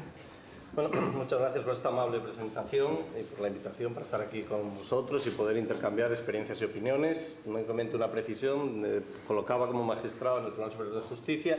Sí he estado en el Tribunal Superior de Justicia, sí soy magistrado especialista de lo contencioso administrativo, sí he tenido oportunidad de ir a tribunales superiores, pero estoy en mi modesto juzgado de lo contencioso administrativo de Oviedo, desde donde intento aplicar su justicia.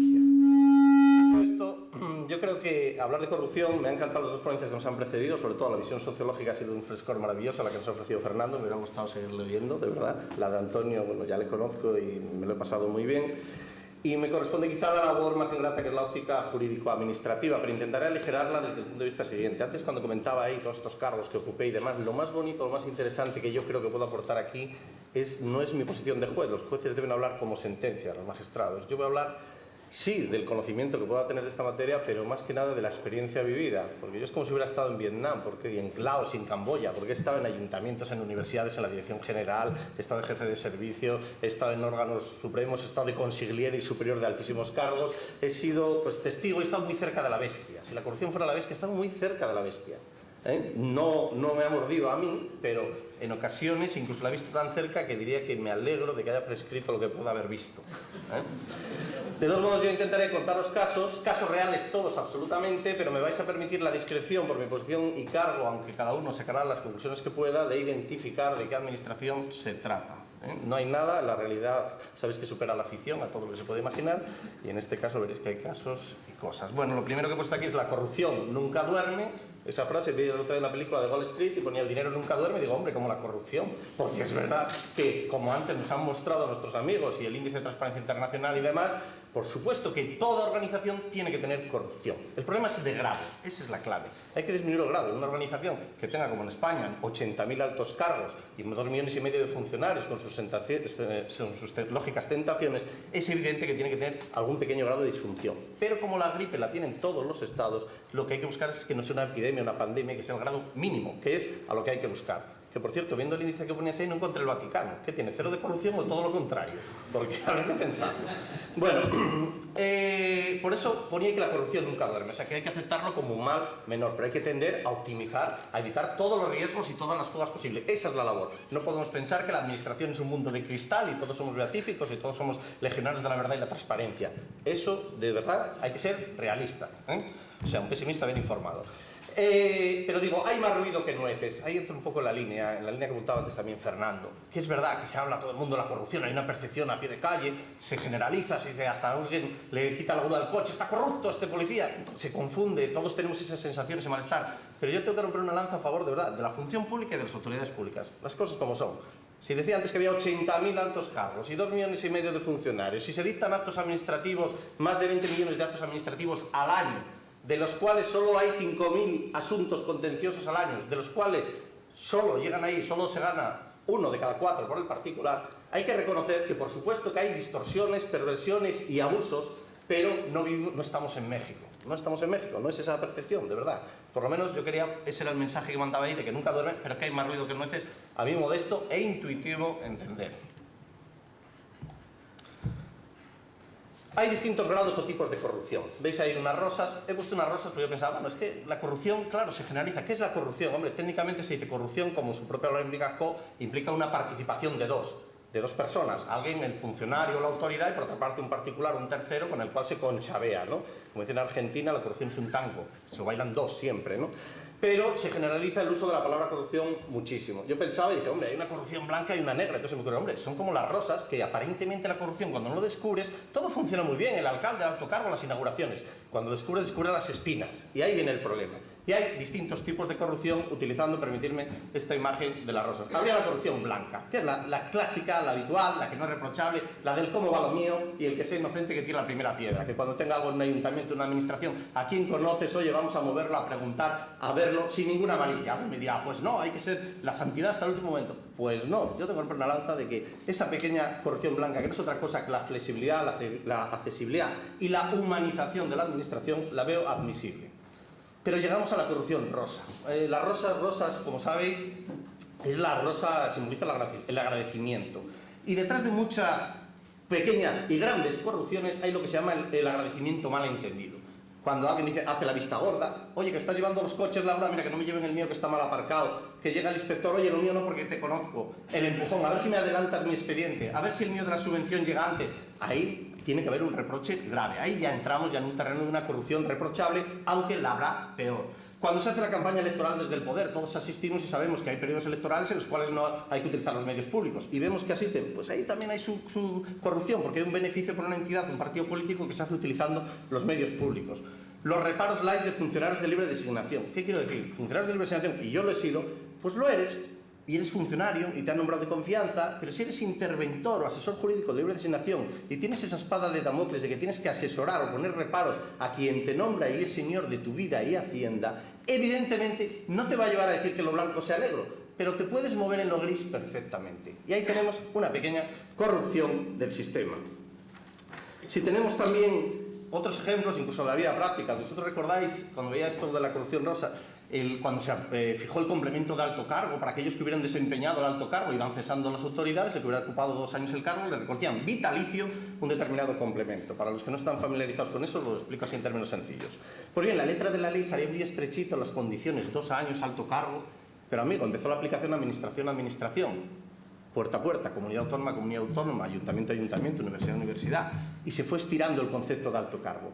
Y claro, si yo entraba de alcalde y el anterior había sido cesado, pues hombre, buscábamos como es el gerente de la empresa de autobuses, le reconocía el complemento de alto cargo, el beneficio de su vida. Y ahora mismo, y esto se puede decir, hay infinidad de casos de personas que tienen una retribución vitalicia al amparo de una disposición expansiva. Y diréis, ¿y cómo se tolera eso? Porque no hay acción pública en materia retributiva. Yo no voy a impugnar si cobra alto cargo a alguien que fue gerente de la estación de esquí de Cataluña. Me dirán, ¿usted qué interés legítimo tiene? Ese es nuestro sistema procesal. Entonces, eso está ahí, consumado, y bien se cuida el que lo cobra de mantenerlo. Es decir, una ordenanza que ocupó el puesto de director general no sé dónde, a lo mejor lo asimilan, a lo mejor sigue cobrando toda su vida. Muy legítimo en lo personal. Pero el fondo que me interesa no es tanto el complemento de su alto cargo, sino la facilidad para la perversión y para la corrupción, para utilizar el poder público. Y como la autoridad que lo firma no pasa nada, yo por agradecimiento se lo hago a este y ya vendrá otro que lo haga por mí cuando me cese. Si a eso añadimos una corrupción que da un salto cualitativo y llega al Estatuto Básico, y si leéis el Estatuto Básico veréis la cantidad de conceptos abiertos para reconocer, vía legislación autonómica que la desarrolle, vía estatal que la desarrolle, más complemento de altos cargos. Así todos, al final no va a haber nadie bajo cargo, todos, o de hecho o de derecho. Ya por no hablar en esta línea de tratamiento, teóricamente, el procedimiento negociado, la proposición más ventajosa, hombre, vamos a pedirle a Pepín que nos suministre las sillas, vamos a tal que es el... No, yo eso lo he vivido. O como viví en una ocasión en una comisión de urbanismo, que recuerdo, estaba yo de secretario de la comisión de urbanismo, y el concejal de turno, caso absolutamente real, informe del ingeniero, hay que derribar este edificio porque... No, este edificio, era un chamizo. Este chamizo porque es ilegal, este cobertizo no se puede ver en zona tal... Perfecto, ¿de acuerdo todo? Sí, de acuerdo. Y cuando ve el nombre dice el concejal, dice, leches, pero si este es el que le vendo yo el pienso, no podemos y tal.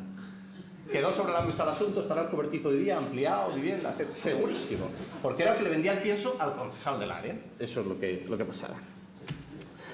Pero hay otra corrupción, y vamos empeorando, la corrupción amarilla. La amarilla esto ya tiene más bien un corte hepático, ya lo de la amarilla ya es el color amarillo de las rosas amarillas, sabéis que es el de la juventud, la intrepidez, cuando algo descubre un nuevo mundo, cuando alguien regala las rosas amarillas, y ahí encontramos al político flamante que accede a su nuevo cargo, y ¿qué descubre? Descubre que es dueño de un puesto, de una poltrona, de un sueldo, de un poder, de que le viene a alguien y le hace la pelotilla. ¡Qué maravilla!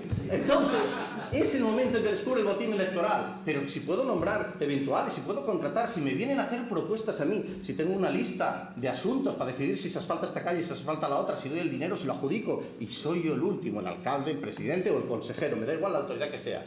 Y ahí empieza el cierto clientelismo con los partidos políticos. Y empieza el nepotismo en el empleo público. Porque ahora sí, ahora nombro al del partido, pero luego, qué casualidad, la mujer del partido y la meto aquí, si no de eventual, y si no buscamos un contrato de alta dirección, aunque no sea para dirigir, pero bueno, pero que el sueldo sí sea de alta dirección, por lo menos. Y sucesivamente. Y llegamos ya a la financiación de los partidos políticos, la cual creo que la has estudiado tú espléndidamente y algún día nos darás una charla sobre ese tema. Y luego ya la corrupción negra. La negra. La corrupción negra es ya los grandes tinglados, los que todos hemos oído, que es ya cuando ya se hace ya un ejercicio, oye, ya una cosa admirable, ¿no? Cuando ya tiene una elegancia y una soltura para moverse en el tráfico de influencias, las grandes operaciones de urbanismo, de contratación, caso Marbella, Malaya, Gürtel, todos estos, que son ciertamente sonrojantes, mínimos, pero de gran caja de resonancia. He dejado fuera, y veréis hoy que raro, hay muchas rosas, pero no hay ninguna rosa roja, claro. Yo la rosa roja, que es la de la pasión, la reservaría para esa figura que en nuestra democracia ha alumbrado, que es que hay pocos, pero los hay, y yo los he conocido, hay políticos genéticamente corruptos, de verdad. Desde que llegan, vayan por donde vayan, de administración en administración, van corrompiendo todo lo que tocan, como el rey Midas. Pero viven cómodos y felices, y lo que el entorno lo sabe.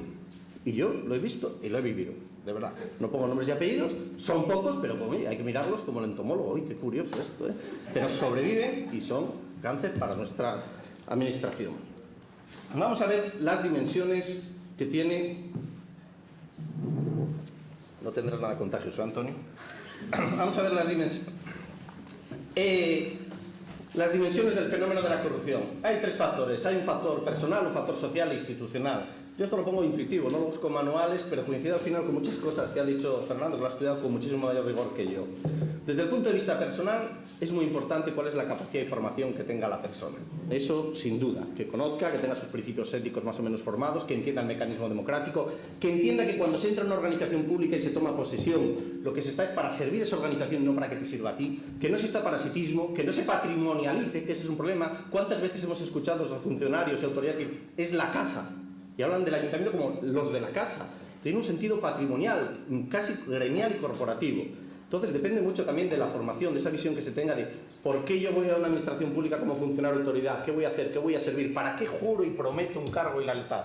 Y segundo, las retribuciones. Es evidente que si alguien es jefe del servicio y cobra un montón de sueldos y preside 18 órganos, las tentaciones son menores que si es un pobre hombre que no llega a fin de mes y le pasan todo el día por la caja, pues por ahí lo está, ¿no? Nosotros conocimos un caso, digo conocimos por Antonio, de una universidad aragonesa, bueno, solo tiene una universidad. Bueno, el caso es que era una chica auxiliar que llevaba lo de caja, tenía un problema con su novio, tenía un problema de hipoteca, un problema gravísimo, y ver pasar por allí tanto dinero, pues en la lista de órdenes de pago que hacía el vicerrector, que no fiscalizaba ningún auditor, porque la universidad se había cuidado de que esos pagos, para agilizarlos, no los auditase nadie, añadió otro nombre y otra cuenta. Y estuvo mucho tiempo cobrando y al final la pillaron por falsificación y demás.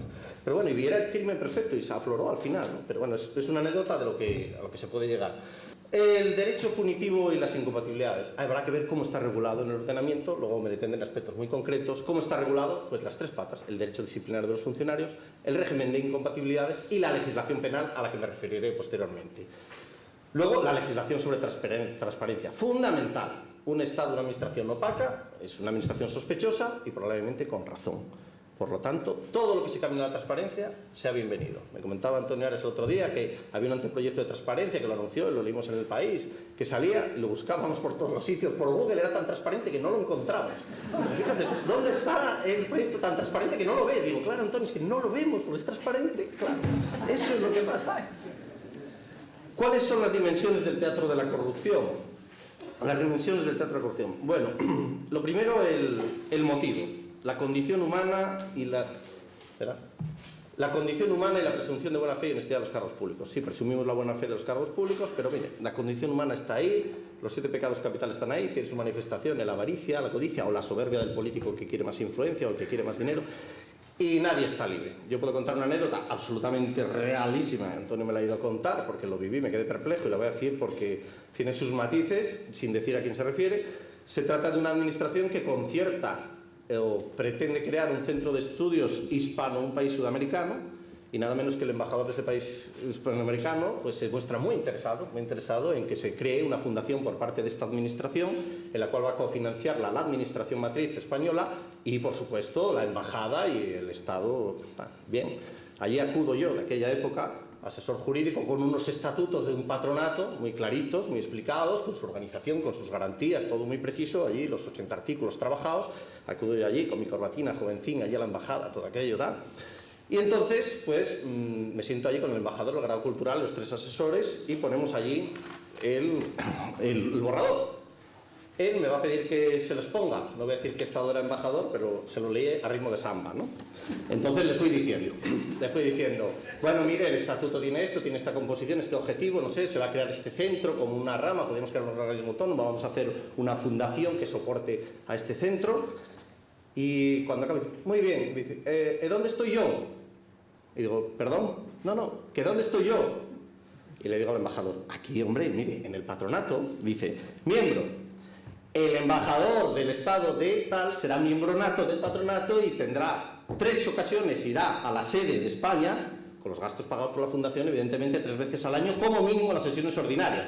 Y dice, yo no estoy aquí, tú pon mi nombre, porque mañana Cardoso, que ya no está en Ombra otro embajador y yo quiero venir a España.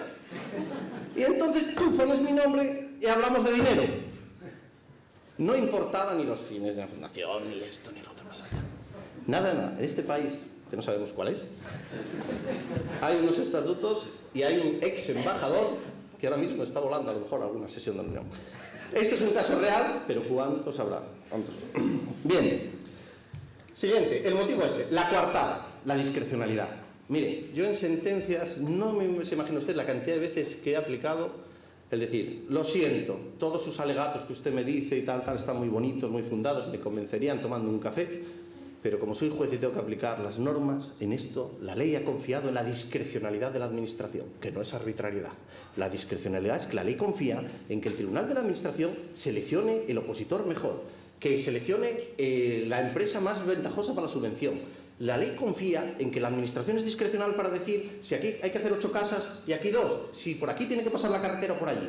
Y entonces los tribunales avanzamos y controlamos por los aledaños, el procedimiento, la competencia, la forma, los principios generales del derecho, pero el núcleo duro, la discrecionalidad no. Claro, diréis, entonces la culpa la tienen los tribunales. No, cuidado. La discrecionalidad es una construcción técnica, muy lógica y razonable. El problema es cuando se abusa de esa discrecionalidad. El Tribunal Constitucional ha tenido varias ocasiones de corregir esto. Y se ha acercado muchísimo, pero siempre se ha parado. Claro, dice, es que no van los tribunales a sustituir a la Administración. Al final son los tribunales los que vamos a decir por dónde pasa la carretera, qué opositor se nombra, a quién le dan la ayuda. Yo entiendo las dificultades de fijarlo. Lo que me limito es a señalar cuál es el núcleo duro de buena parte de las escasas trapacerías que se cometen, que es la discrecionalidad. Cuando Madame Roland la conducían al cadalso y le iban a ejecutar a la Revolución Francesa, dijo: libertad, ¿cuántos crímenes se cometen en tu nombre? Y aquí en la discrecionalidad se cometen tantos crímenes en su nombre. Igual.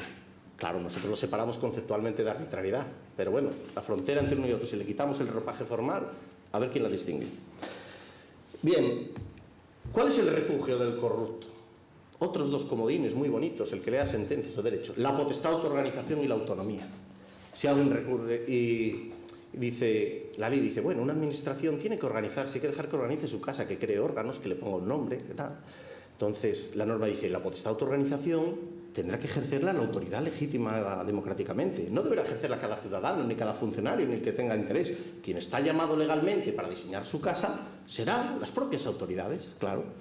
¿Y a dónde va esa potestad de autoorganización? Pues mire, va a decir si creo o no una persona jurídica instrumental, si creo una sociedad de capital público para gestionar los autobuses, o creo una fundación para el matadero, o en cambio lo hago directamente, más luego si hago una RPT, también tengo potestad de autoorganización para decir si la relación de puestos de trabajo es de funcionarios, de laborales, más cómo les voy a llamar, más cuándo voy a convocar las plazas, más cuál va a ser el temario, más cuál va a ser el procedimiento, y todo eso se llama potestad de autoorganización, que es necesaria, insisto.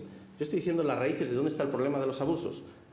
Es un arma de doble filo. Efectivamente tiene que tenerla, pero si ponemos ese arma en manos de un desaprensivo, se puede hacer un mal uso de la potestad de autorganización. Y la autonomía lo mismo. La autonomía tiene su sentido. Por supuesto que un ayuntamiento a lo mejor necesita autonomía para que el cacique de la comunidad autónoma no le presione, por supuesto. Pero a lo mejor le sirve también para decir, no meta las narices en mis cuentas porque tengo autonomía aquí yo en el ayuntamiento. Y como tengo autonomía, designo al interventor por libre designación y entonces también yo ya estoy autocontrolado, feliz. Yo voy comentando un poco dónde va el refugio. Y la ocasión, porque puede haber la tentación, pero hay que tener la ocasión. Y ahí tenemos la huida del derecho administrativo. Cualquier estudiante de derecho siempre descubrió el gran hallazgo, porque cuando se le pone nombre a las cosas ya no se le tiene miedo, ¿no? Aquí descubrieron un día en que la administración se gestionaba y qué malos eran los funcionarios y qué las normas, qué burocráticas. Pero hombre, si estaba viendo yo que gestionaba los autobuses aquí, veo que hay una sociedad de autobuses que va mejor. Hombre, vamos a crear una sociedad de capital público, vamos a crear una fundación. Empezaron a multiplicarse los organismos, a crearse holdings auténticos, ¿no?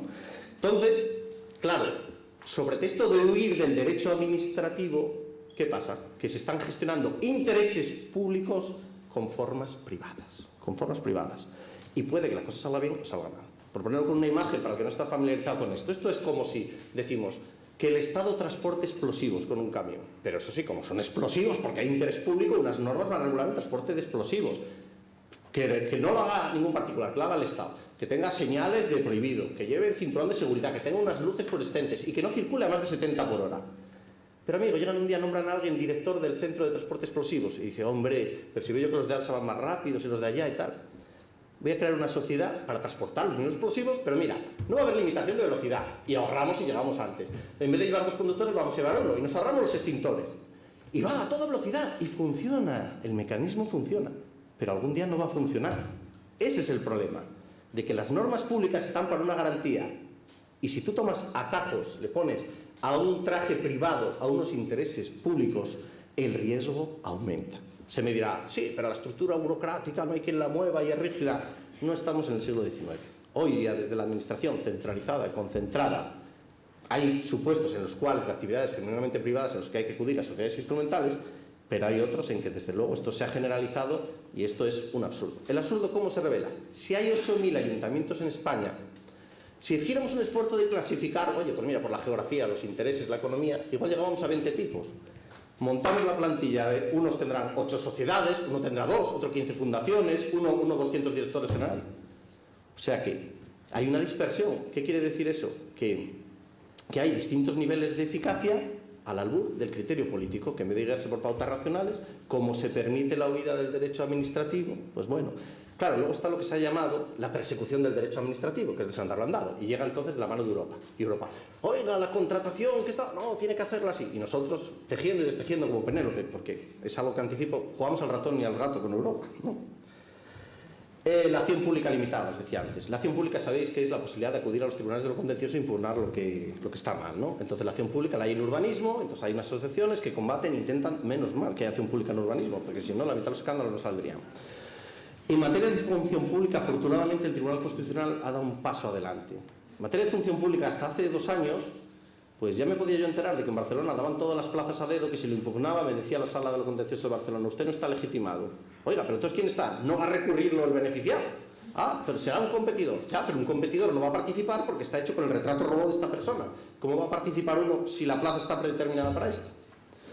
Afortunadamente, el Tribunal Constitucional hace un año se constituyó una asociación que se llama significativamente, creo, Justicia y Ley o algo así, no recuerdo el nombre, y fue a un recurso y impugnó unas plazas. Y entonces le dijeron que no estaba legitimado. Y llegó el Constitucional y dijo, una asociación que en sus estatutos tenga por finalidad controlar la pureza de la función pública está legitimado para impugnar.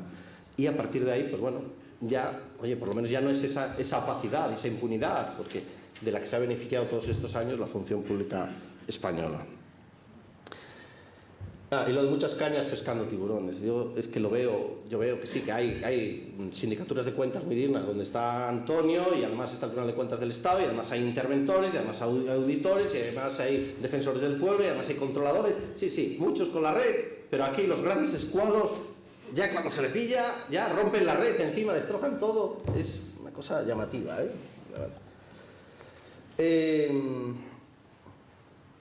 La lucha jurídica contra la corrupción, digo, modelo para armar, que está ahí, voy a ir un poquito más rápido porque el tiempo va pasando. Bueno, en la Convención de las Naciones Unidas contra la Corrupción está en vigor, pero formula una serie de recomendaciones, la línea muy importante, una de las recomendaciones que hay que explorar, que no se puede seguir como estamos, la persecución penal de altos cargos que al cesar no justifiquen su patrimonio. Todos decimos, hágase la prueba del 9 que tenías antes, que tenías después y vamos a ver dónde lo sacaste. Si no es tan difícil. Y ya no es arañar ni buscarle a la gente y preguntarle de si le toca la lotería, no. Es solo ir a lo gordo, al bulto. Y algo caería. Yo lo comentaba a Antonio cuando veía esto, digo, fíjate casualidad que en el Quijote Sancho, cuando lo llevan de la ínsula y lo llevan desnudo al hombre que lo embrearon, y dice, por lo menos dejé de ser gobernador, y dice, pero me voy tan desnudo como llegué. Luego, no fui mal gobernante, debí ser un ángel. O sea, y es verdad. Entonces, esa recomendación habrá que traducirla. Pero quien tiene que traducir esto a normas son precisamente los que a lo mejor son luego los examinados. Y, hombre, a lo mejor no me interesa a mí como político que aprobar una norma. Hombre, a lo mejor si le pongo ya la disposición y que no sea con efecto retroactivo, sí. O le pongo que entre en vigor dentro de 10 años. Fabuloso, para los que vengan. Pero yo, mientras tanto, gordo y creso. Otro, las denuncias anónimas. Parece que siempre, no se puede permitir en una España que viene de la guerra civil que haya denuncias anónimas, imposible y tal. Pues las denuncias anónimas las habrá. Con fundadas, sin fundadas, con indicios, sin ellos y con determinadas garantías. ¿Por qué no va a abrirse la veta por ahí? Algo hay que hacer. Y luego me interesa mucho el otro apartado, el de robustecimiento de la vía penal. Hay una sentencia famosísima que lo habréis oído, la tengo aquí, pero bueno, es del 27 de noviembre del 2009 de la Sala de lo Penal, que es un hito auténtico y que es ilustrativísima. Bueno, resumo rapidísimamente, es el caso Andráis.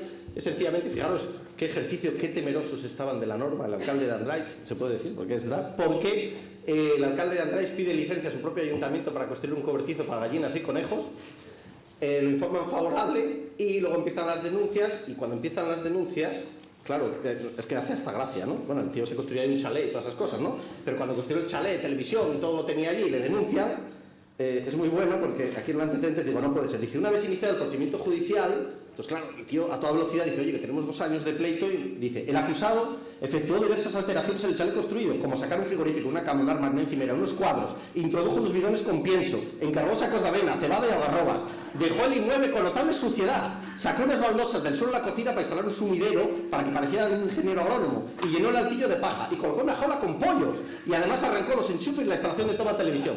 Claro, yo le veo, no, mire, si esto es un gallinero. Fijaos, es que esto ni Berlanga lo hace. Esto es una cosa... Bueno, total, que esta sentencia que empitona al alcalde, al arquitecto, que luego fue nombrado director general de urbanismo, al alcalde, al arquitecto, al asesor jurídico. Y entonces es muy bueno ver las defensas de cada uno. El alcalde lo primero que dice es, hombre, no, esto es sabido que hay que ir a la sanción administrativa, hombre, lo penal hay que reservarlo, tal. Entonces dice una famosísima frase que la habréis visto y si no, os voy a leer la frase que dice el Supremo, ¿verdad? Esto hay que entrecomillarlo, es una maravilla, dice, sí, tú me dices que el derecho administrativo, que bueno, que es primario, que el derecho penal hay que guiarse por la intervención mínima, es muy grave meter a alguien en la cárcel. Hablo comillas. Tribunal Supremo ha hablado del penal. Más la desastrosa situación a que, a pesar de la normativa legal y administrativa, se ha llegado en España respecto a la ordenación del territorio, incluida la destrucción paisajista, justifica que, ante la inoperancia de la disciplina administrativa, se acuda al derecho penal como última ratio, sin que quepa desconocer la profunda lesión al bien jurídico. Es decir, viene a decir, ¿cómo no funciona el derecho administrativo? Como vemos que aquí no hay, pues mira, es decir, ¿cómo no funcionan las vacunas? Hay que amputar. Es lo que viene a decir, apliquemos el derecho penal. Eso dice el Supremo, penal. A mí me parece valiente, afortunado. Bueno, luego empiezan las alegaciones, son muy buenas, las del asesor jurídico, el arquitecto aquí. Bueno, de verdad, bueno, es que no nos da tiempo. Vamos a seguir avanzando. Bueno, vamos a ver algunos frentes puntuales rápidamente. La función pública. La función pública española, tras 20 y pico años, aprueban las bases y aprueban a bombo y platillo el Estatuto Básico de la Función Pública. Pensar que si queremos una administración transparente, una administración no corrupta, habrá que tener buenos funcionarios, bien formados. Y si la norma básica fundamental, que se aprueba en abril del 2007, y encomienda su desarrollo a las legislaciones estatales, legislaciones autonómicas, y nos encontramos en el 2010 y no se ha desarrollado la ley ni por un lado ni por el otro, nos hemos encontrado con 3 años en el aire que han tenido que ser rellenados con la improvisación, con la negociación sindical, con salir del paso, con reconocer por tanteo, ya nos vamos acercando, con tomar decisiones que a lo mejor no se ajustan, pero ya se verá después. ¿Cómo es tan irresponsable?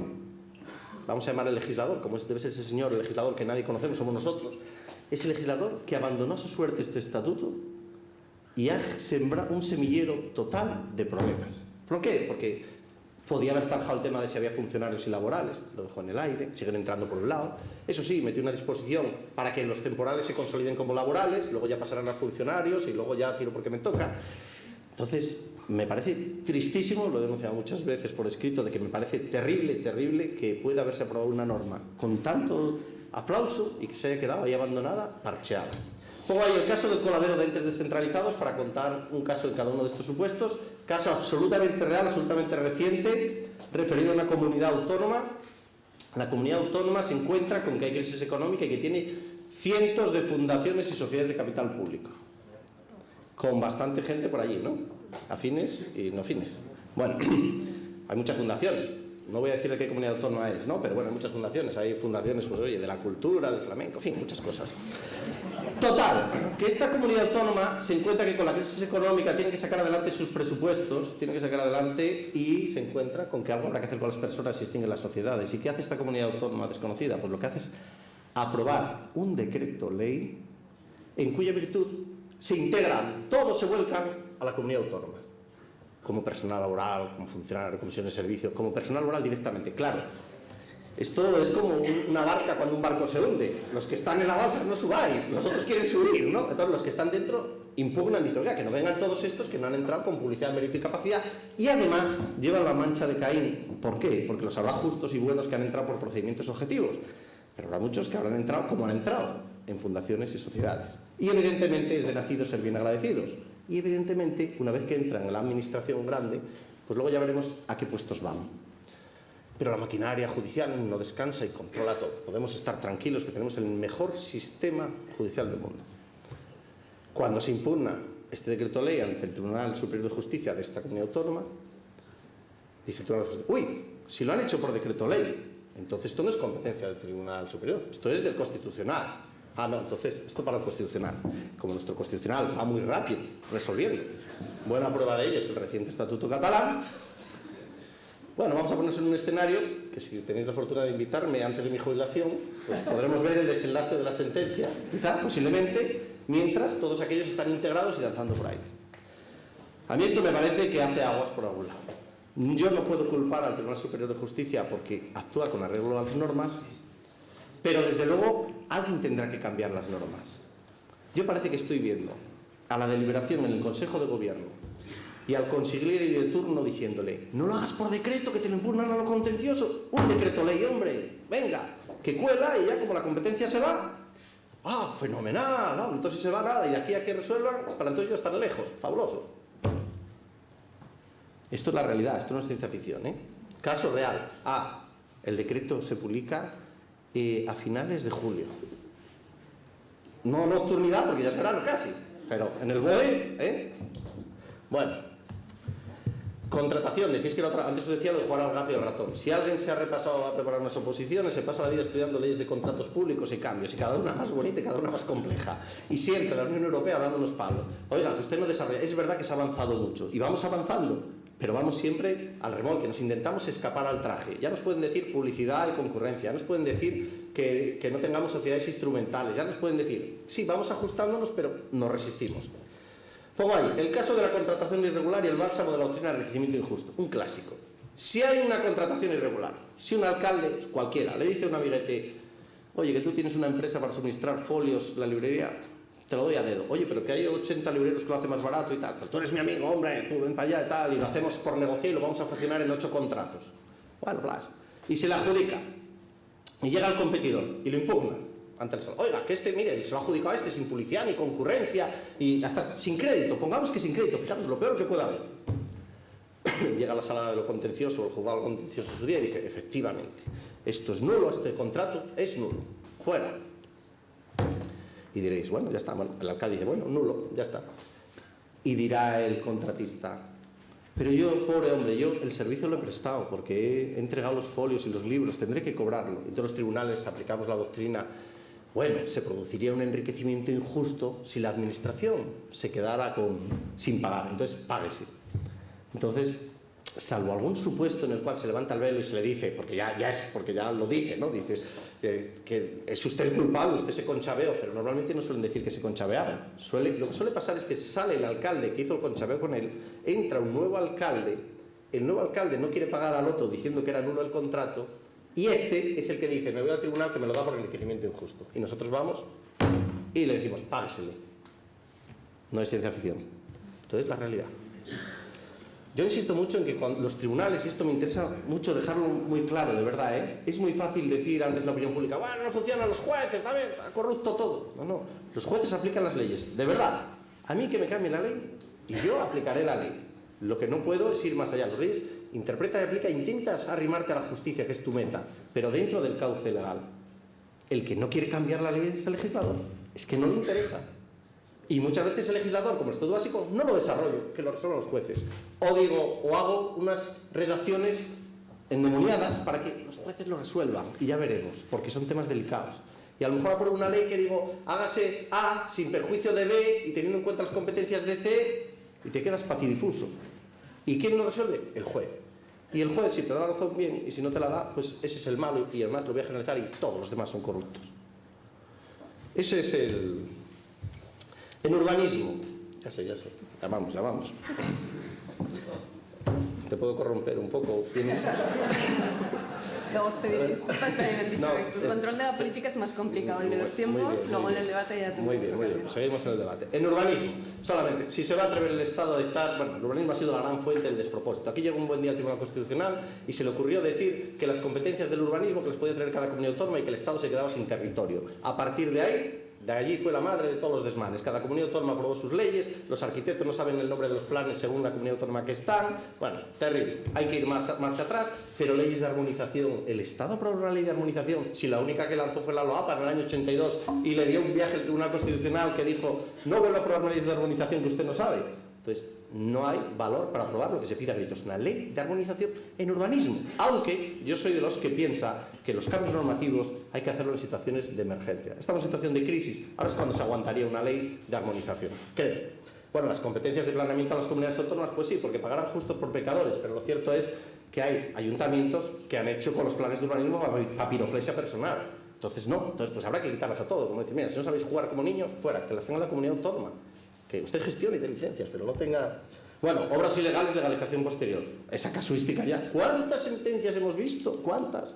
Se condena a la demolición y llega el alcalde y dice, bueno, modificamos el plan y la legalizamos. Y le decimos al juez, no, ya está legalizado. Lo que antes era ilegal, ahora lo es. Y ya está. El demandante, el impugnante perdió el dinero, el tiempo, la casa se queda ahí, todos felices. El alcalde, el constructor, menos el recurrente que ganó la sentencia de porque el vecino le alzó aquello, que se queda con un palmo de narices. ¿Esto es real? No. La profesionalización, los secretarios de ayuntamiento, los funcionarios de habilitación nacional. Yo no los santifico porque los funcionarios hay de todo, pero era una garantía. Ahora, son de libre designación y además no tienen el dictamen preceptivo. Luego pasa lo que pasa. Bueno, el caso del nombramiento voy a pasar aquí para ir más rápido. Si podemos evitar que el lobo vigile al gallinero, la gran pregunta es eso. Los máximos controladores son designados por los máximos controlados. Claro, esto pasa en todas las esferas, ¿no? Dice, bueno, nosotros que gobernamos nombramos a los tribunales de cuentas, o yo si soy alcalde voy a nombrar al interventor. Entonces hay algo ahí en algún sitio que chirría, ¿no? Morder la mano que te da de comer es difícil. Es verdad que hay que tener mucha dignidad, mucha fortaleza para resistirse, y hay que saber hacerlo. Yo me acuerdo cuando yo asesoraba al rector, en aquella época de la Universidad de Salamanca, él sabía, yo le decía siempre, digo, mira, hay temas claros, entonces ahí hay como un semáforo a la luz verde, digo, y hay temas prohibidos, rojo, de no pasar, y otros ámbar. En el ámbar podemos andar jugando porque se interpreta. Digo, pero el rojo no te lo pases. Y le decía, lo sabe Antonio, la única cosa que él entendía, era catedrático de penal y rector, y él decía, no, hay que tirar adelante la eficacia, la palabra mágica, la eficacia, la política. Y yo le decía, vas a ser el primer rector catedrático de penal por prevaricación. ¡Ah, no me digas eso! Entonces ya frenaba, ¿no? Y luego, bueno, los 10 mandamientos los damos luego porque no me da tiempo. Solo contar una anécdota que me lo he recordado antes. En relación de urbanismo, una anécdota real que me sucedió a mí y la cuento porque es jugosísima y sabrosísima. Y es, porque antes comentaba, las ilustraciones que nos han hecho ahí, orales, de la charla del bloque y el otro, magníficas. Las creo hasta el punto siguiente. Cuando yo entré de técnico de cierto ayuntamiento de bastante dimensión, de bastante peso político, entré muy jovencito, más joven que ahora, con una cara de niño, de inocente, 23 añines, técnico flamante, me creía los temas, todo el temario, sabía todo, pensaba que aquello era así. Pasé 3 meses que no dormía, yo pensaba que yo iba para la cárcel, porque veía que no se ajustaba lo del temario a lo que sucedía en esa corporación, de verdad.